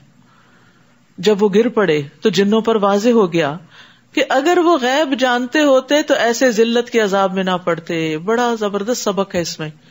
بعض لوگ جنوں سے غیب کی خبریں پوچھتے ہیں, تو اس عمل سے بھی پرہیز کرنا چاہیے. جن غیب نہیں جانتے, الا یہ کہ وہ جا کے کوئی چیز دیکھ کے مشاہدے میں ہو تو وہ اس جگہ پہنچ جائیں تو اور بات ہے, لیکن مستقبل کی خبریں ان سے پوچھنا یہ درست نہیں, کیونکہ اگر وہ بتاتے بھی ہو تو بہت جھوٹ بولتے ہیں. جیسے وہ حدیث سے پتا چلتا ہے نا کہ اوپر جاتے ہیں اور پھر وہاں سے کوئی سنگن لے آتے ہیں اور پھر کاہن کو بتاتے ہیں اور وہ 100 جھوٹ ملا کے لوگوں میں عام کر دیتا ہے اس بات کو. بلا شبہ قوم سبا کے لیے ان کے مسکن ہی میں ایک نشانی موجود تھی. یہ قوم سبا وہی تھی جس کی ملکہ بلقیس تھی. اس مسکن کے دائیں بائیں 2 باغ تھے, یعنی جہاں وہ رہتے تھے وہاں باغات تھے. ہم نے انہیں کہا تھا کہ اپنے رب کا دیا ہوا رزق کھاؤ اور اس کا شکر ادا کرو. پاکیزہ اور ستھرا شہر ہے, عمدہ رہنے کی جگہ ہے, اور معاف فرمانے والا رب. فاعرضوا, مگر انہوں نے منہ موڑ لیا, شکر ادا نہیں کیا نعمتوں پر. تو ہم نے ان پر زور کا سیلاب چھوڑ دیا اور ان کے دونوں باغوں کو ایسے 2 باغوں میں بدل دیا جن کے میوے بد مزہ تھے, اور ان میں کچھ پیلو کے درخت تھے, کچھ جھاؤ کے, تھوڑی سی بیریاں تھیں. سارے باغ تباہ ہو گئے اور اس کے بعد بیکار چیزیں بچی. یہ ہوتا ہے ناشکری کا انجام, یعنی شکر سے اعراض یا منہ موڑنا نعمت کو بدل دینے کا سبب بن جاتا ہے. تو اس لیے جتنی بھی نعمتیں ہیں ان پر اللہ تعالیٰ کا شکر ادا کرنا چاہیے, چاہے وہ ظاہری نعمتیں ہیں یا باطنی نعمتیں ہیں, چاہے آپ کو نظر آتی ہیں, سمجھ آتی ہیں یا نہیں آتی, تو اس طرح کہہ کے بھی دعا کرنی چاہیے کہ یا اللہ جن نعمتوں کو میں جانتی نہیں ان پر بھی تیرا شکر ہے. ہم نے یہ سزا ان کی ناشکری کی وجہ سے دی تھی اور ہم ناشکروں کو ایسا ہی بدلہ دیا کرتے ہیں. تو ناشکری نعمت کی ہلاکت کا باعث ہوتی ہے, اور خاص طور پر خواتین کے بارے میں حدیث میں آتا ہے کہ وہ شکر گزار نہیں ہوتی, یعنی شوہروں کی. تو بندوں کے بھی شکر گزار ہونا چاہیے, کیونکہ من لم یشکر الناس لم یشکر اللہ, جو بندوں کا شکر ادا نہیں کرتا وہ اللہ تعالیٰ کا بھی نہیں کرتا. ہم نے ان کی بستی اور اس بستی کے درمیان جس میں ہم نے برکت رکھی تھی, یعنی فلسطین کی بستی, کھلے راستے پر کئی بستیاں آباد کر دی تھی. یعنی پوری شاہراہ جو جاتی تھی یمن سے شام کی طرف, وہ پورا راستہ آباد تھا, اور ان میں چلنے کی منزلیں مقرر کر دی تھی, یعنی مختلف سپاٹس تھے جن پر لوگ آ کر اپنی بریک لیتے تھے کہ ان میں رات دن بلا خوف و خطر امن سے سفر کرو. مگر وہ کہنے لگے, اے ہمارے رب, ہمارے سفر کی مسافتیں دور کر دے. یہ کہہ کر انہوں نے اپنے آپ پر ہی ظلم کیا, چنانچہ ہم نے انہیں افسانے بنا دیا اور انہیں ٹکڑے ٹکڑے کر دیا. اس میں یقیناً ہر صابر و شاکر کے لیے کئی نشانیاں ہیں. یاد رکھیے, بعض اوقات جب نعمتیں بہت عام ہو جاتی ہیں تو ہم فار گرانٹیڈ لینے لگتے ہیں. ہم سوچتے ہیں کہ یہ شاید ہمارا ہی کمال ہے اور ہم محنت کرتے ہیں اور اس لیے ہمیں یہ سب کچھ ملا ہوا ہے, لیکن اچانک آن کی آن میں سب کچھ بعض اوقات تبدیل ہو کر رہ جاتا ہے.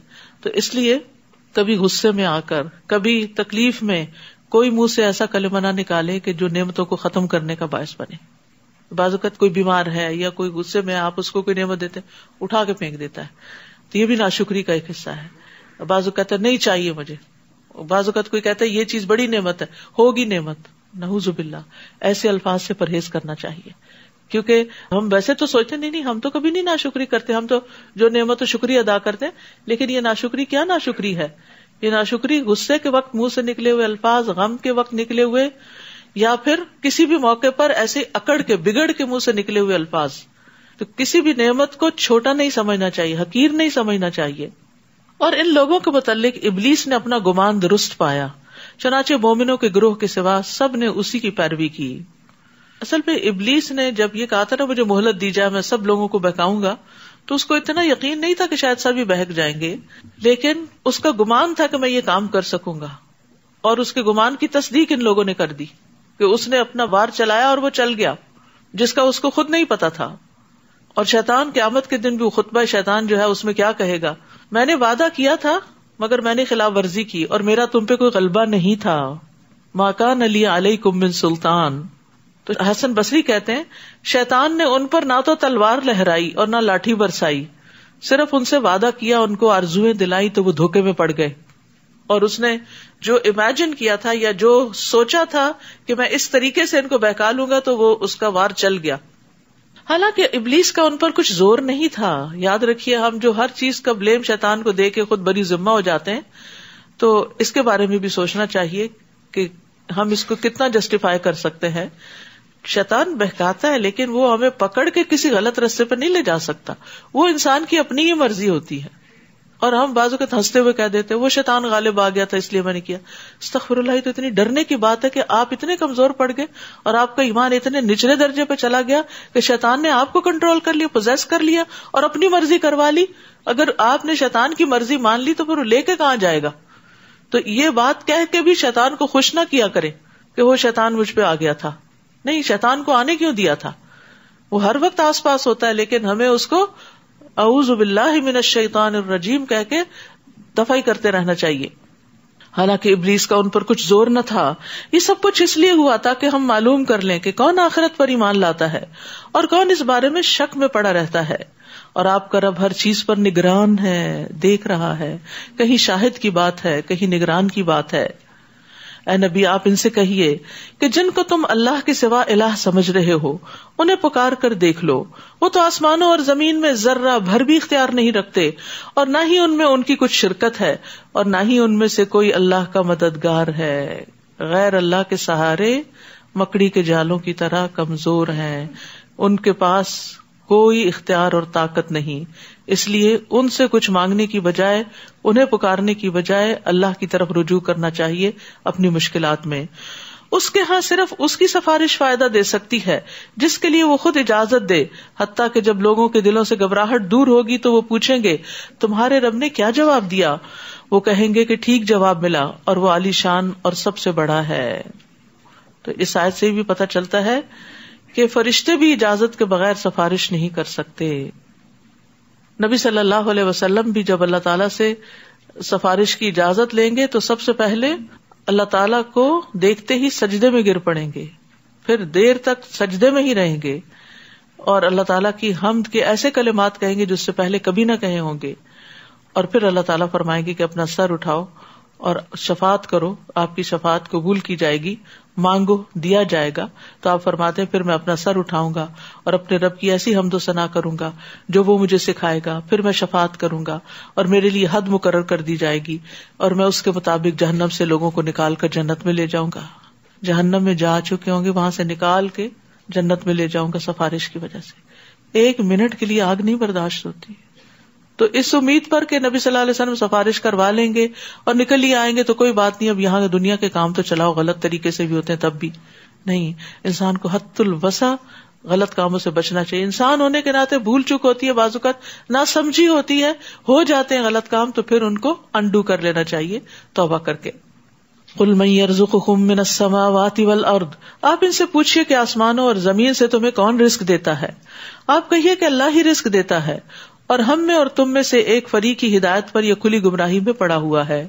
آپ ان سے کہیے کہ اگر ہم جرم کریں تو اس کی باز پرس تم سے نہیں ہوگی اور جو کچھ تم کر رہے ہو اس کی باز پرس ہم سے نہیں ہوگی. آپ کہیے کہ اللہ ہم سب کو اکٹھا کر لے گا, پھر ہمارے درمیان انصاف سے فیصلہ کر دے گا اور وہی فیصلہ کرنے والا ہے اور وہ سب کچھ جاننے والا ہے. آپ ان سے کہیے مجھے وہ ہستیاں دکھاؤ تو صحیح جنہیں تم نے اللہ کا شریک بنا کر اس سے ملا دیا.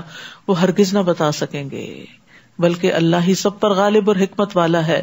وما ارسلناک الا کافۃ للناس بشیرا ونذیرا ولکن اکثر الناس لا یعلمون.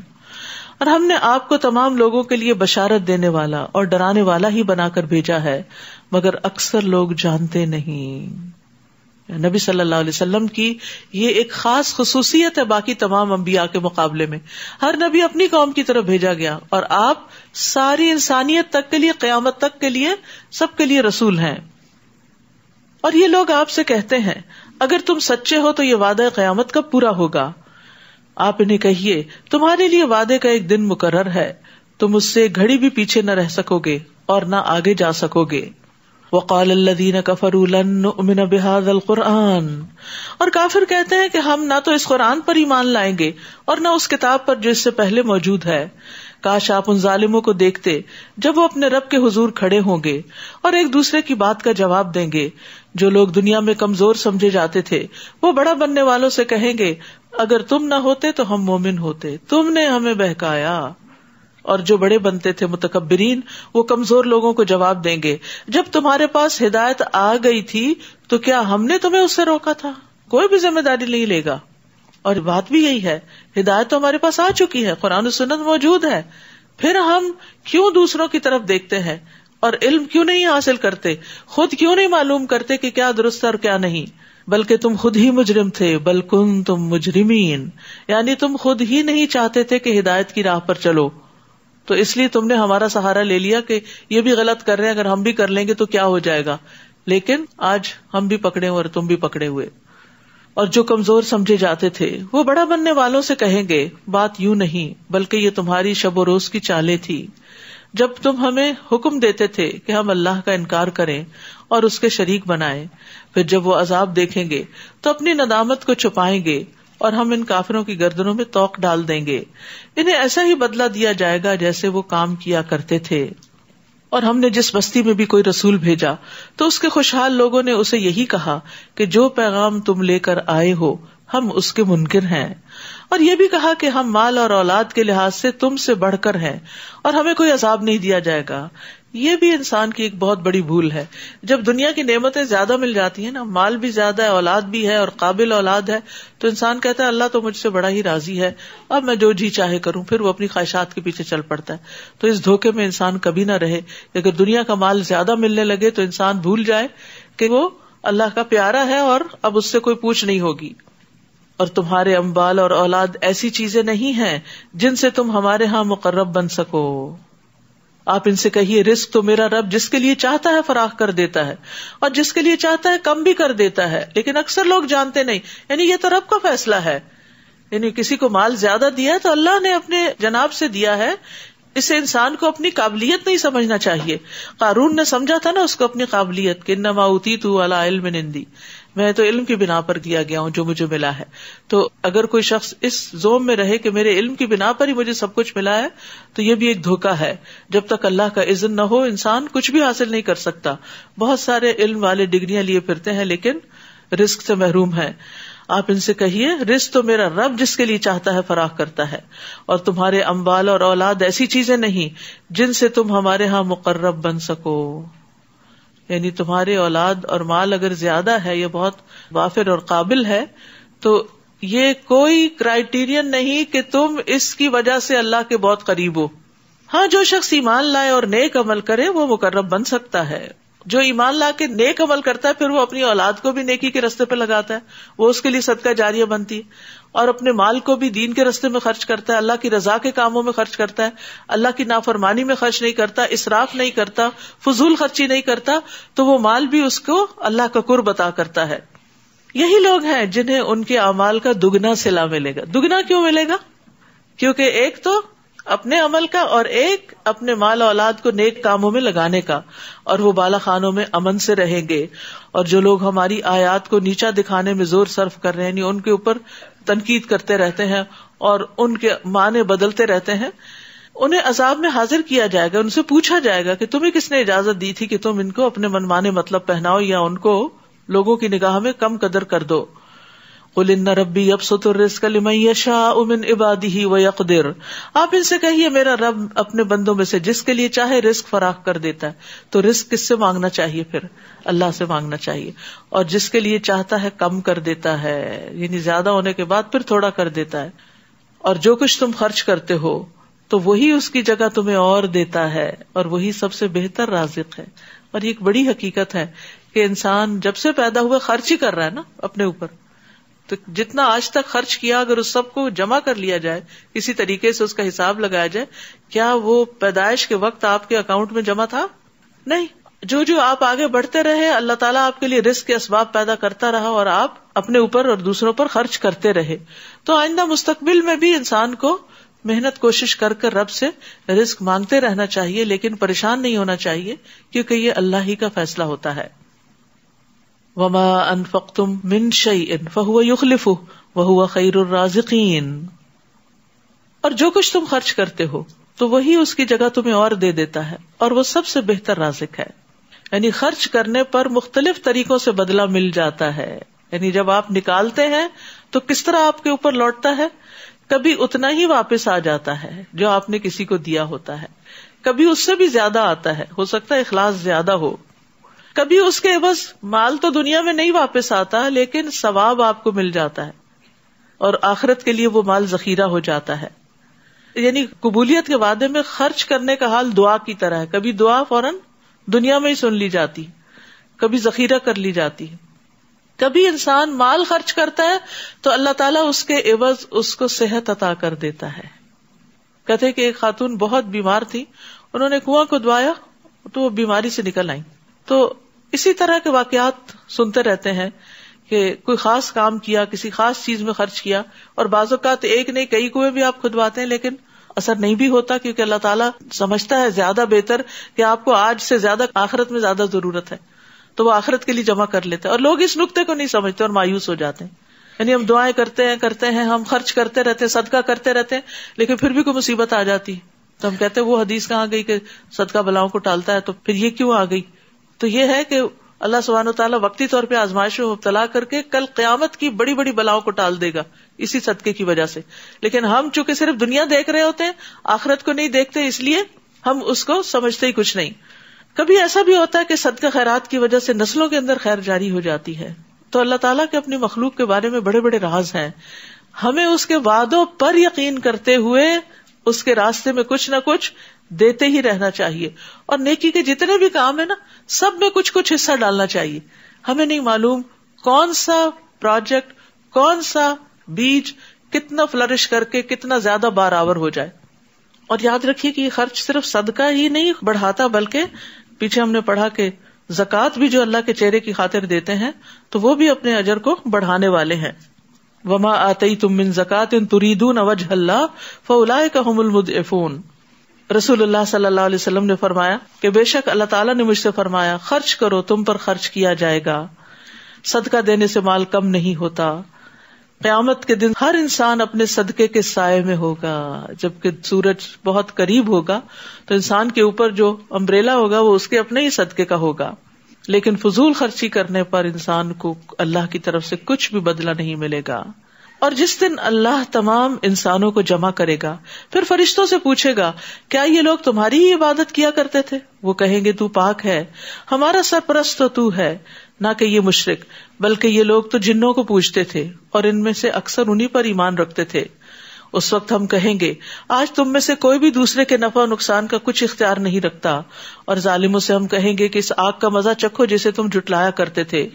اور جب ان پر ہماری واضح آیات پڑھی جاتی ہیں تو کہتے ہیں یہ آدمی تو ایسا ہے جو یہ چاہتا ہے کہ تمہیں تمہارے ان معبودوں سے روک دے جنہیں تمہارے آباء و اجداد پوجا کرتے تھے. نیز وہ کہتے ہیں کہ یہ قرآن تو جھوٹ ہی گھڑا ہوا ہے، نعوذ باللہ. اور ان کافروں کے پاس جب حق آ گیا تو کہنے لگے کہ یہ تو صریح جادو ہے. حالانکہ ہم نے ان کفار مکہ کو نہ تو کوئی کتاب دی تھی جسے وہ پڑھتے ہوں، اور نہ ہی آپ سے پہلے کوئی ڈرانے والا ان کے پاس بھیجا تھا. جو لوگ ان سے پہلے گزر چکے ہیں انہوں نے بھی حق کو جھٹلایا تھا، اور جو کچھ ہم نے انہیں دے رکھا تھا یہ لوگ تو اس کے 10ویں حصے کو بھی نہیں پہنچے. انہوں نے میرے رسولوں کو جھٹلایا تو دیکھو میری سزا کیسی سخت تھی. آپ ان سے کہیے میں تمہیں ایک بات کی نصیحت کرتا ہوں کہ اللہ کے لیے تم دو مل کر اور اکیلے اکیلے رہ کر خوب سوچو کہ آیا تمہارے ساتھی میں کوئی جنون کی بات ہے، یعنی نبی صلی اللہ علیہ وسلم میں. وہ تو محض ایک سخت عذاب سے پہلے تمہیں ڈرانے والا ہے. زیادہ ڈیپ تھنکنگ اس وقت ہوتی ہے جب انسان یا تو اکیلا ہوتا ہے یا دو لوگ ہوتے ہیں. ٹھیک ہے، جب بہت زیادہ کراؤڈ جمع ہو جاتا ہے تو بات پھیل جاتی تو آپ ڈیپتھ میں نہیں جا سکتے. تو اس لیے اہم باتوں میں میٹنگز بہت چھوٹی ہونی چاہیے، کم لوگوں پر مشتمل ہونی چاہیے تاکہ انسان بہت سے پہلوؤں پر غور کر سکے. آپ ان سے کہیے اگر میں نے تم سے کوئی اجرت مانگی تو وہ تم ہی رکھو، میرا اجر تو اللہ کے ذمہ ہے اور وہ ہر چیز پر گواہ ہے. آپ انہیں کہہ دیجئے میرا رب حق کے ساتھ باطل پر ضرب لگاتا ہے اور وہ سب چھپی باتوں کو جاننے والا ہے. آپ کہیے کہ حق آ گیا اور باطل نے نہ تو پہلی بار کچھ کیا تھا نہ دوبارہ کچھ کر سکے گا. آپ ان سے کہیے کہ اگر میں راہ بھولا ہوا ہوں تو اس بھول کا وبال مجھ پر ہوگا، اور اگر میں سیدھی راہ پر گامزن ہوں تو اس کی وجہ یہ ہے کہ میرا رب میری طرف وحی کرتا ہے، وہ یقیناً سب کچھ سننے والا اور قریب ہے. اور کاش آپ دیکھیں جب وہ گھبرائے ہوئے ہوں گے تو بچ نہ سکیں گے بلکہ قریبی سے پکڑ لیے جائیں گے اور کہیں گے کہ اب ہم اس پر ایمان لے آئے، اور اتنے دور مقام سے اب انہیں ایمان حاصل کرنا کہاں سے میسر ہوگا، حالانکہ اس سے پہلے وہ دنیا میں انکار کر چکے تھے اور بن دیکھے اندھیرے میں انہیں بہت دور کی سوچتی تھی، اور اس وقت ان کے اور ان کی خواہش کی چیزوں کے درمیان پردہ حائل کر دیا جائے گا، جیسا کہ ان سے پہلے ان کے ہم جنسوں سے یہی سلوک کیا گیا تھا، وہ بھی ایسے شک میں پڑے ہوئے تھے جو انہیں بے چین کیے ہوئے تھا. سورۃ فاطر. بسم اللہ الرحمن الرحیم. الحمد للہ فاطر السماوات والارض جاعل الملائکۃ رسلا اولی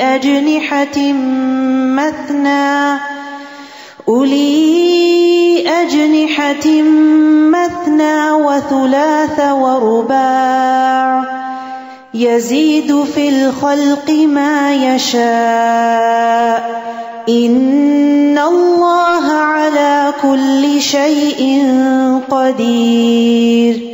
شروع کرتی ہوں اللہ کے نام سے جو بے انتہا مہربان نہایت رحم فرمانے والا ہے.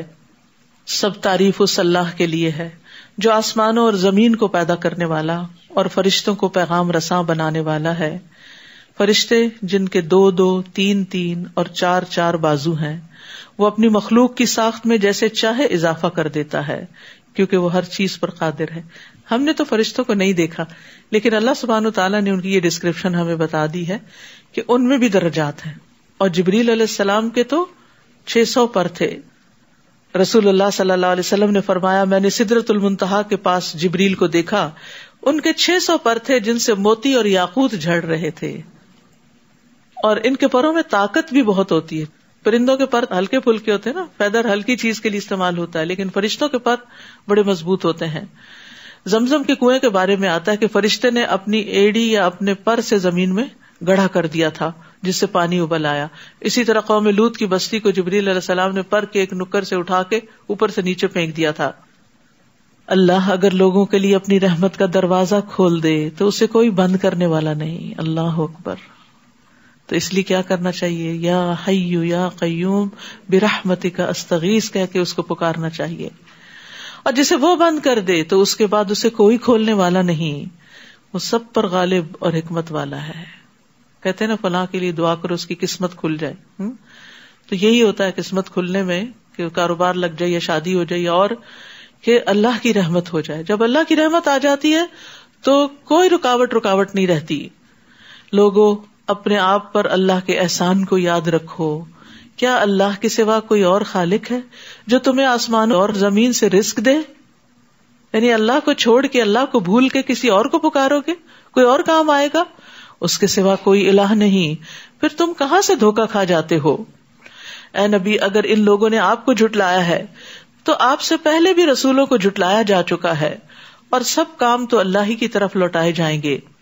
لوگوں اللہ کا وعدہ سچا ہے، لہذا تمہیں دنیا کی زندگی دھوکے میں نہ ڈال دے، اور نہ ہی اللہ کے بارے میں دھوکہ باز شیطان تمہیں دھوکہ دینے پائے. دنیا کی زندگی کا دھوکہ کیا ہے کہ انسان جب نعمتیں ملتی ہیں اس کو پا کے سمجھتا ہے یہ ہمیشہ میرے پاس رہیں گی، لیکن ان میں تبدیلی ہوتے دیر نہیں لگتی. یعنی دنیا میں کھو کے نہ رہ جانا. اور اللہ کے بارے میں دھوکہ کیا ہوتا ہے؟ جو مرضی کر لو، اللہ تو غفور الرحیم ہے. اور اللہ تعالیٰ کی دوسری صفات ہم بھول جاتے ہیں.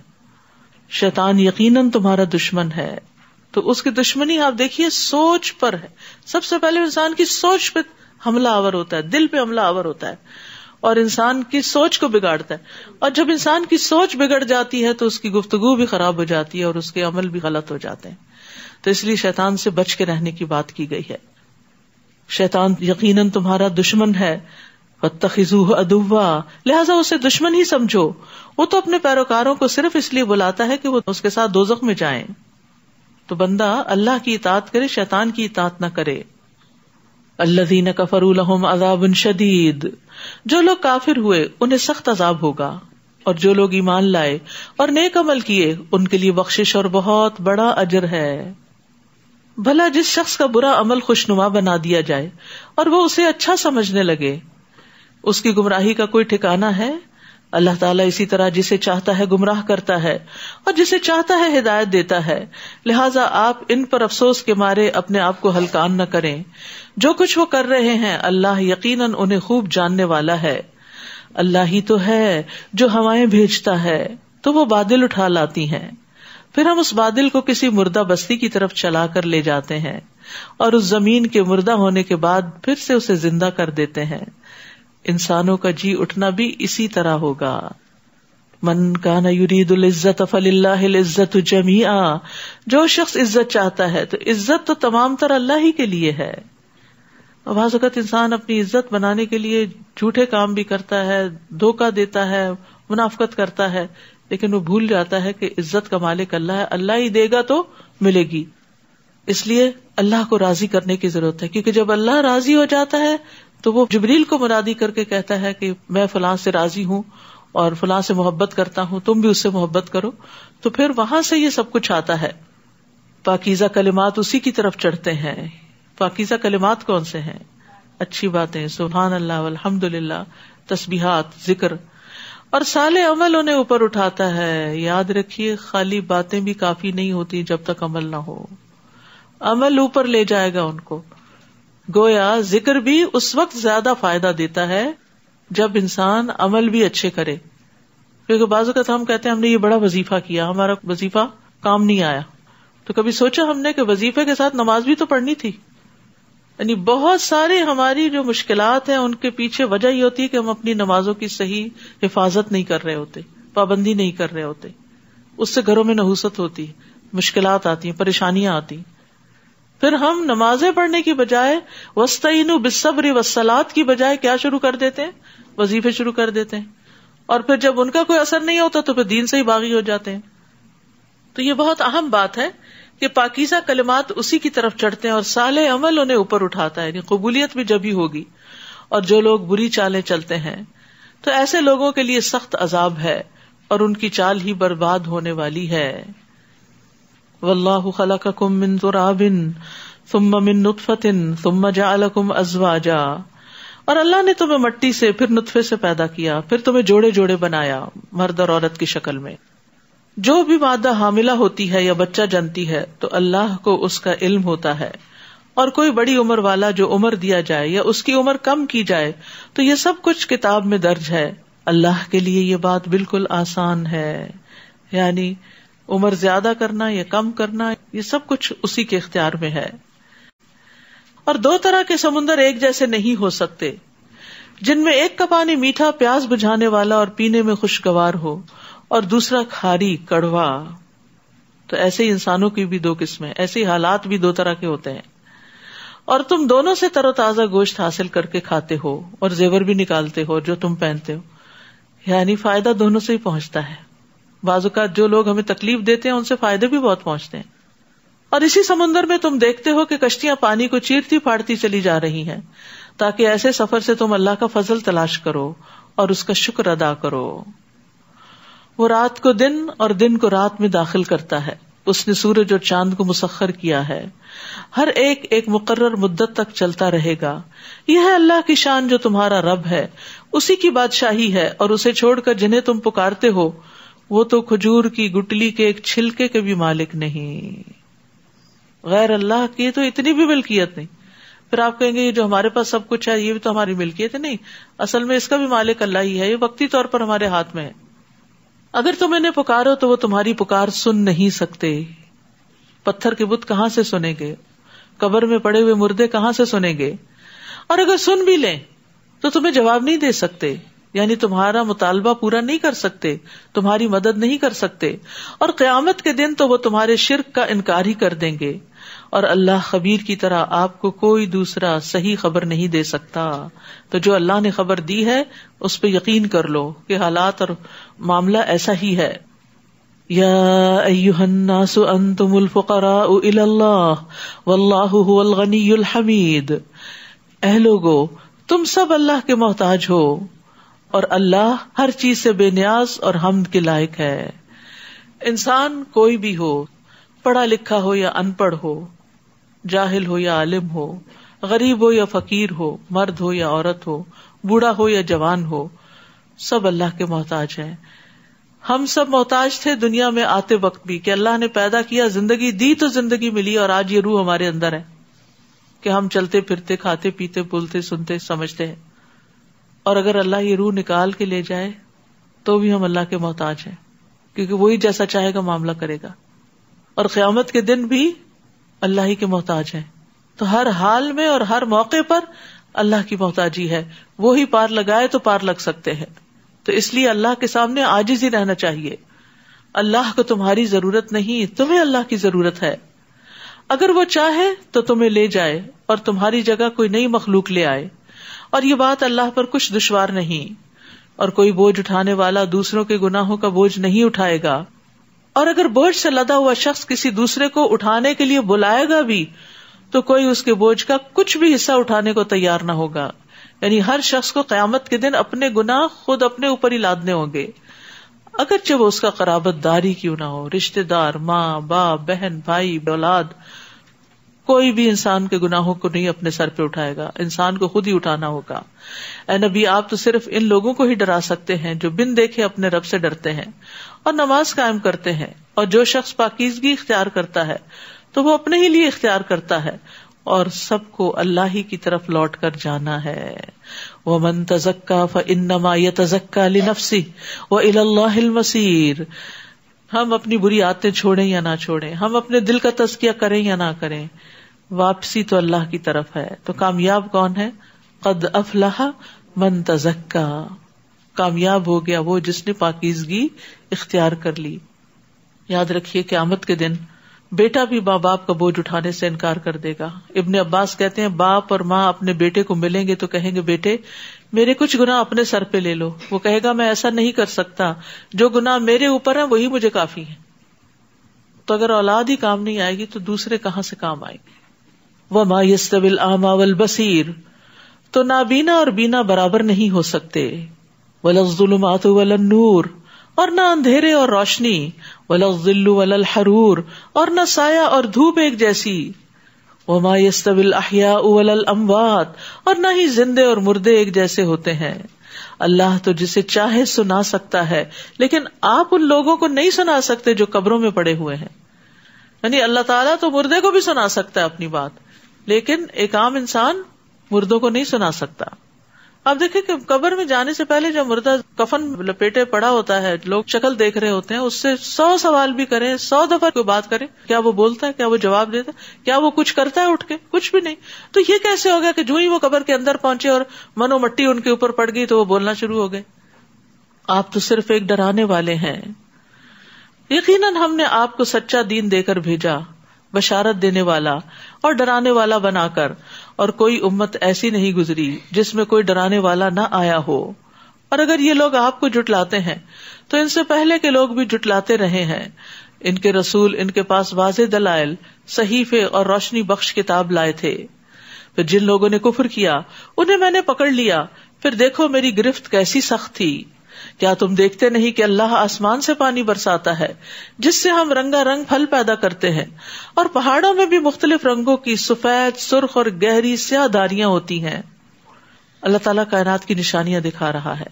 اور اسی طرح انسانوں، جانوروں اور مویشیوں کے بھی رنگ مختلف ہیں. یعنی یہ کائنات جو ہے یہ اختلاف پر قائم ہے، اس میں ویرائٹی ہے، اس میں ڈفرینسز ہیں، اس میں کنٹراسٹ ہیں، اس میں کنٹراڈکشنز ہیں. تو جو شخص یہ سمجھے کہ مجھے ان میں سے کسی چیز کا سامنا نہ کرنا پڑے اور میری زندگی اسموتھ ہو جائے، جو میں چاہوں بس ویسے ہی ہر چیز ہو جائے، ایسا نہیں ہو سکتا. اور اسی طرح انسانوں، جانوروں اور مویشیوں کے بھی رنگ مختلف ہیں. بے شک اللہ کے بندوں میں سے اس سے ڈرتے ہیں جو علم رکھتے ہیں. اللہ تعالیٰ یقیناً ہر چیز پر غالب اور بخشنے والا ہے. تو حقیقی عالم وہی ہوتا ہے جو اللہ کی معرفت کا علم رکھتا ہے، جو اللہ کو پہچانتا ہے اور اس سے ڈرتا ہے اور اس کی مرضی کے مطابق عمل کرتا ہے. تو اصل علم وہی ہے جو اللہ کی خشیت پیدا کرے. ابن مسعود کہتے ہیں زیادہ علمی گفتگو کرنے کا نام علم نہیں بلکہ علم خشیت کا نام ہے. مسروق کہتے ہیں آدمی کے عالم ہونے کے لیے اتنا ہی کافی ہے کہ وہ اللہ سے ڈرتا ہو، اور آدمی کے جاہل ہونے کے لیے اتنا ہی کافی ہے کہ وہ اپنے عمل پر خود پسندی اور غرور ظاہر کرے. مالک بن انس کہتے ہیں جو علم کا طالب ہو اس پر لازم ہے کہ وہ وقار، سکینت اور خشیت کو اپنائے. 3 چیزیں ہمارے اندر ہونی چاہیے. وقار، جیسے شروع میں پڑھا نا کہ بات کرتے ہوئے بھی ایک وقار ہونا چاہیے. سکینت، ٹھہراؤ، جلد بازی نہیں، پینک ہی نہیں. اور خشیت، اللہ کا ڈر. ڈر یہ نہیں کہ انسان حواس باختہ نظر آئے ہر وقت، اس کا مطلب یہ ہے کہ اس ڈر کی وجہ سے غلط کام چھوڑ دے. پھر فرمایا ان الذین یتلون کتاب اللہ واقاموا الصلاۃ وانفقوا مما رزقناہم سرا وعلانیہ یرجون تجارۃ لن تبور. جو لوگ اللہ کی کتاب پڑھتے ہیں، تلاوت، نماز قائم کرتے ہیں، اور جو کچھ ہم نے انہیں دے رکھا ہے اس میں سے چھپے اور کھلے خرچ کرتے ہیں، وہ ایسی تجارت کے امیدوار ہیں جس میں کبھی خسارہ نہ ہوگا. یہ وہ بزنس ہے جس میں کوئی نقصان ہے ہی نہیں. تو یہاں تلاوت کی فضیلت بھی بتائی گئی ہے کہ تلاوت کرنے سے بھی انسان آخرت میں کامیاب ہو جائے گا، کیونکہ تلاوت سے اور کچھ نہیں تو ثواب تو حاصل ہوتا ہے نا. اور پھر تلاوت کا پہلے بھی میں مطلب بیان کر چکی ہوں کہ اس کا تتبع، اس میں غور و فکر، سمجھ کے پڑھنا، اور پھر تلاوت یعنی بار بار پڑھتے جانا. ایک دفعہ ختم ہو جائے پھر شروع کر دینا، پھر شروع کر دینا. رسول اللہ صلی اللہ علیہ وسلم نے فرمایا قرآن روز قیامت اس آدمی کے روپ میں آئے گا جس کا رنگ اڑا ہوا ہوگا، اور وہ اپنے ساتھی سے پوچھے گا کیا تو مجھے پہچانتا ہے؟ پھر قرآن کہے گا میں وہی ہوں جو تجھے راتوں کو بیدار اور دوپہروں کو پیاسا رکھتا تھا. یقیناً ہر تاجر اپنی تجارت کے پیچھے ہوتا تھا، اور میں آج ہر تاجر کو چھوڑ کے تیرے لیے ہوں. پھر اسے دائیں ہاتھ میں بادشاہت اور بائیں ہاتھ میں ہمیشگی دے دی جائے گی. تو اس لیے انسان کو قرآن پڑھتے رہنا چاہیے، اور اتنا پڑھنا چاہیے کہ واقعی منہ سوکھ جائے. اور قرآن دل کی بہار اور غم کو دور کرنے کا بھی ذریعہ ہے، جیسے وہ دعا سکھائی گئی ہے نا. رسول اللہ صلی اللہ علیہ وسلم نے فرمایا کسی شخص کو جب بھی کوئی غم اور دکھ لاحق ہو تو وہ یہ کلمات کہہ لے تو اللہ تعالیٰ اس کا غم دور کر دیں گے، دکھ دور کر دیں گے، اور اس کی جگہ کشادگی پیدا کر دیں گے. کسی نے پوچھا یا رسول اللہ کیا ہم اس دعا کو سیکھ نہ لیں؟ فرمایا کیوں نہیں، جو بھی اس دعا کو سنے اس کے لیے مناسب ہے کہ اسے سیکھ لے.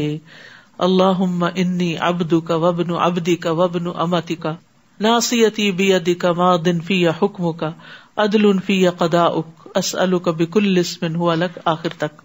یہ دعا ایاک نستعین میں رنج و غم کی دعاؤں میں موجود ہے، الگ سے کارڈ بھی موجود ہے. تو ہم میں سے کون ہے جو رنج و غم کا شکار نہ ہوتا ہو؟ اور کچھ لوگ زیادہ تر شکار رہتے ہیں اور تھوڑی دیر آرام پاتے ہیں.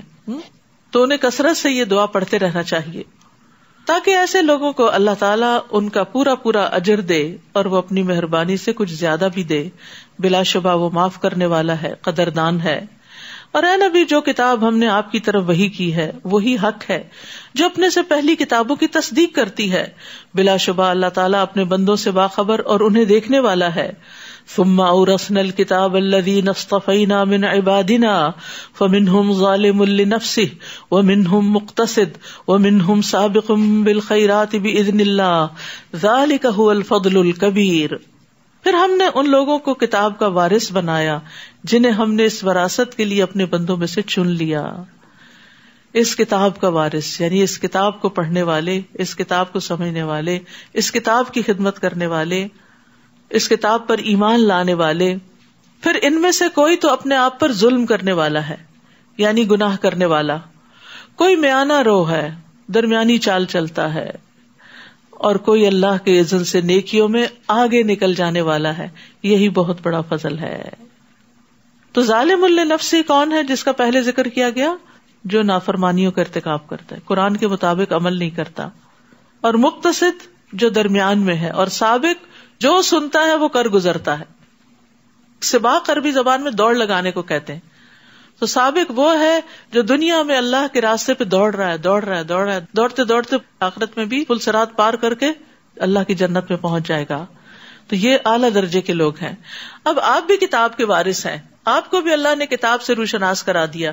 سوچیں آپ کس درجے پر ہیں, درمیانی چال چل رہے ہیں یا تیز دوڑ رہے ہیں, صرف جو کر رہے ہیں اسی پہ راضی نہیں اور کرنے کی تمنا رکھتے ہیں اور کوشش میں بھی لگے رہتے ہیں, اور جو بھی حکم ملتا ہے اس پر عمل کی کوشش کرتے ہیں.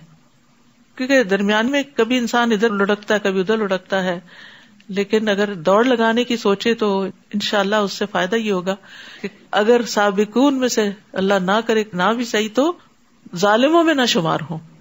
ظالم وہ ہوتا ہے جو حق نہیں دیتا کسی کا, تو جو کتاب کا حق نہیں دیتے وہ پھر ظالم شمار ہوتے ہیں. تو جن پہ یہ فضل کبیر ہے, بہت بڑا فضل ہے, وہ ہمیشہ رہنے والے باغات میں داخل ہوں گے. جنات عدن يدخلونها يحلون فيها من اساور من ذهب ولؤلؤا, وہاں انہیں سونے کے کنگنوں اور موتیوں سے آراستہ کیا جائے گا, ان کو خوبصورت بنایا جائے گا, ان کو زیورات پہنائے جائیں گے, اور وہاں ان کا لباس ریشم کا ہوگا. دنیا میں یہ دونوں چیزیں مردوں کے لیے حرام ہیں لیکن جنت میں حلال ہوں گی, اور عورتوں کے لیے تو آبویسلی ہوں گی ہی. وہاں پہنچ کر وہ کیا کہیں گے؟ وقالوا الحمد للہ, الحمد للہ. سورۃ فاطر کے شروع میں بھی الحمد للہ آتا. الحمد للہ الذی اذهب عنا الحزن ان ربنا لغفور شکور. اللہ کا شکر ہے, اللہ کی تعریف ہے جس نے ہم سے غم دور کر دیا. مومن جو ہے وہ دنیا میں غم سے کم ہی چھٹکارا پاتا ہے, کیونکہ ایک کے بعد ایک مشکل بھی آئی رہتی ہے, اور دوسرے یہ کہ جتنا وہ پڑھتا چلا جاتا ہے اتنی خشیت بڑھتی ہے, تو پھر اس کو غم یہ لگ جاتا ہے کہ میں اللہ کا حق ادا نہیں کر رہا. تو یہ حقیق کی معنوں میں جو غم ہے جنت میں ہی جا کے دور ہوگا. تو اس لیے اس کی کوشش کرنی چاہیے. دنیا میں کبھی زیادہ کبھی کم, کبھی انسان کا دل اچھا ہو جاتا ہے کبھی نہیں بھی ہوتا, قلب الٹ پلٹ ہوتا رہتا ہے, لیکن یہ کہ غم تو حقیقی معنوں میں پھر وہیں ختم ہوگا. وہیں جا کر کہیں گے شکر ہے جس نے ہم سے غم دور کر دیا, یقیناً ہمارا رب بخشنے والا قدردان ہے. مومنوں کو کون سے غم لگے ہوتے ہیں؟ ابن عباس کہتے ہیں کہ جہنم میں گرنے کا غم, کہ کہیں پل صراط سے پھسل کے نیچے نہ جا گرے. قتادہ کہتے ہیں موت کا غم, یعنی جو کچھ بھی کرتے ہیں انہیں موت نہیں بھولتی, تو وہ اس کو سامنے رکھ کے اپنی دنیا کے کام کرتے ہیں. مقاتل کہتے ہیں کہ وہ اس بات کا غم کرتے ہیں کہ انہیں یہ نہیں پتا تھا کہ اللہ ہمارے ساتھ کیا معاملہ کرے گا, کیا بنے گا ہمارا, ہماری نیکیاں قبول ہوں گی یا نہیں. اکرمہ کہتے ہیں گناہوں اور برائیوں کا غم, اللہ بہت قصور کر لیے, اور نیکیوں کے ضائع ہونے کا خوف. تو جو ایمان والے ہوتے ہیں ان کے دلوں کی یہ حالت ہوتی ہے. جو دنیا میں غم کریں گے وہ جنت میں غم سے آزاد ہو جائیں گے, اور جو دنیا میں بے خوف ہو کے زندگی بسر کر رہے ہیں پھر انہیں کل پشیمانی کا سامنا ہوگا. لہذا دنیا میں ایک مومن کانشیس, محتاط, فکر مند, الرٹ ہو کے زندگی بسر کرتا ہے. اس کے برعکس جہنمیوں کے لیے جب موت کو ذبح کر دیا جائے گا تو ان کے غم میں اضافہ ہو جائے گا, اتنا کہ حدیث میں آتا ہے کہ اگر وہ مر سکتے غم سے تو مر جاتے. تو یہ بہت بڑا فرق واقع ہو جائے گا ایمان والوں کا اور نہ ماننے والوں کا. الذی احلنا دار المقامۃ من فضلہ, کس بات کا شکر ادا کریں گے؟ شکر اللہ کا جس نے اپنے فضل سے ہمیں ہمیشہ رہنے کے گھر میں لا اتارا. لا یمسنا فیہا نصب, جہاں ہمیں کوئی مشقت اٹھانی نہیں پڑتی. ولا یمسنا فیہا لغوب, اور نہ یہاں کوئی تھکاوٹ لاحق ہوتی ہے. دنیا میں تو جتنا بڑا گھر اتنا زیادہ کام, اتنی زیادہ تھکاوٹ. لیکن جنت جتنی بھی بڑی ہے اس کے اندر جا کے کوئی کام نہیں کرنا پڑے گا. وہ کام اب کر رہے ہیں آپ اس وقت, یہاں محنت کر کر کے آگے بھیج رہے ہیں, جب آگے جائیں گے تو صرف عیش و عشرت ہی ہوگی.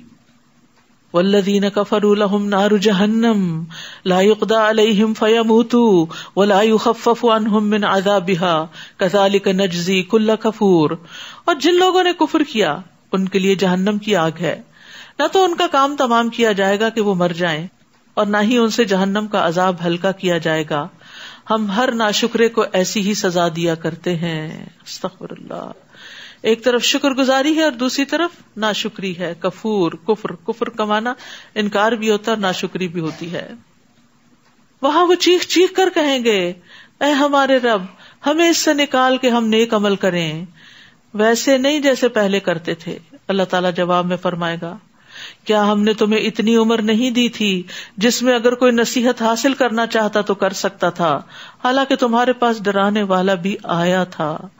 اب عذاب کا مزہ چکھو, یہاں ظالموں کے لیے کوئی مددگار نہیں. ایمان کی کتنی قیمت ہے، کتنی ویلیو ہے، کتنا فائدہ ہے، وہ آج ہمیں سمجھ نہیں آتا. جب وہ تڑپیں گے کہ ہم دنیا میں جائیں تو کفر کے بدلے ایمان لے آئیں اور پیغمبروں کی اطاعت کریں. لیکن جہنمیوں کی پکار بالکل بے فائدہ ہوگی. حضرت عبداللہ ابن عمر کہتے ہیں کہ جہنمی لوگ مالک یعنی داروغہ جہنم کو پکاریں گے تو وہ انہیں 40 سال جواب نہیں دے گا. وہ چیخیں گے، چلائیں گے، یا مالک یا مالک، لیکن وہ ان کو دیکھے گا بھی نہیں. 40 سال کے بعد جب بولے گا تو کہے گا انکم ماکثون، تم ادھر ہی رہنے والے ہو، مت چیخو چلاؤ، یہیں رہو گے، کوئی فائدہ نہیں بلانے کا. پھر وہ اپنے رب کو پکاریں گے، کہیں گے اے ہمارے رب ہمیں اس سے نکال، اگر ہم اس طرح دوبارہ کریں تو ہم ظالموں میں ہوں گے.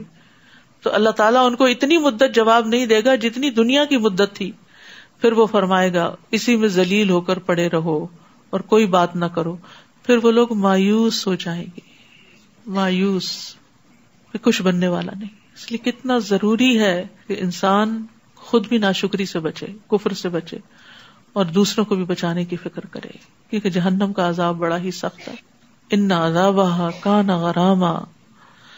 اللہ تعالیٰ یقیناً آسمانوں اور زمین کی چھپی چیزوں کو جاننے والا ہے. وہ تو دلوں کے راز تک خوب جانتا ہے. وہی تو ہے جس نے تمہیں زمین میں جانشین بنایا.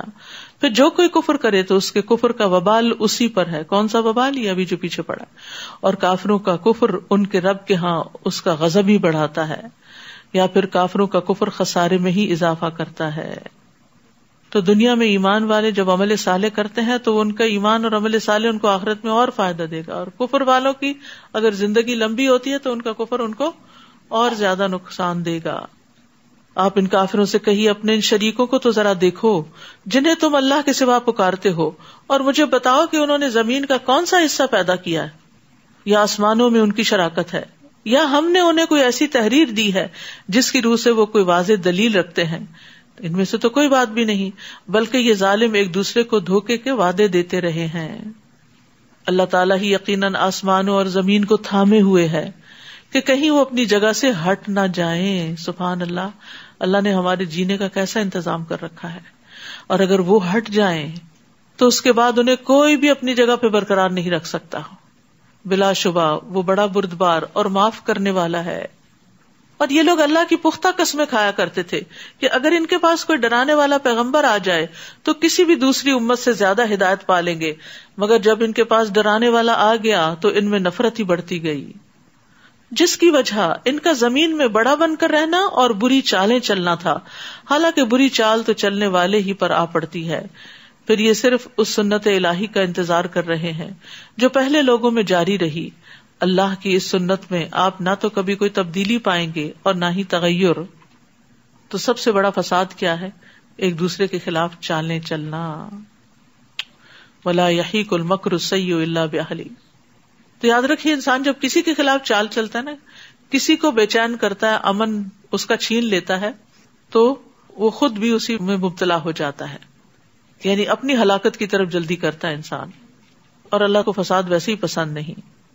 نبی صلی اللہ علیہ وسلم نے فرمایا المکر والخدیعۃ فی النار، مکر اور دھوکا آگ میں ہے.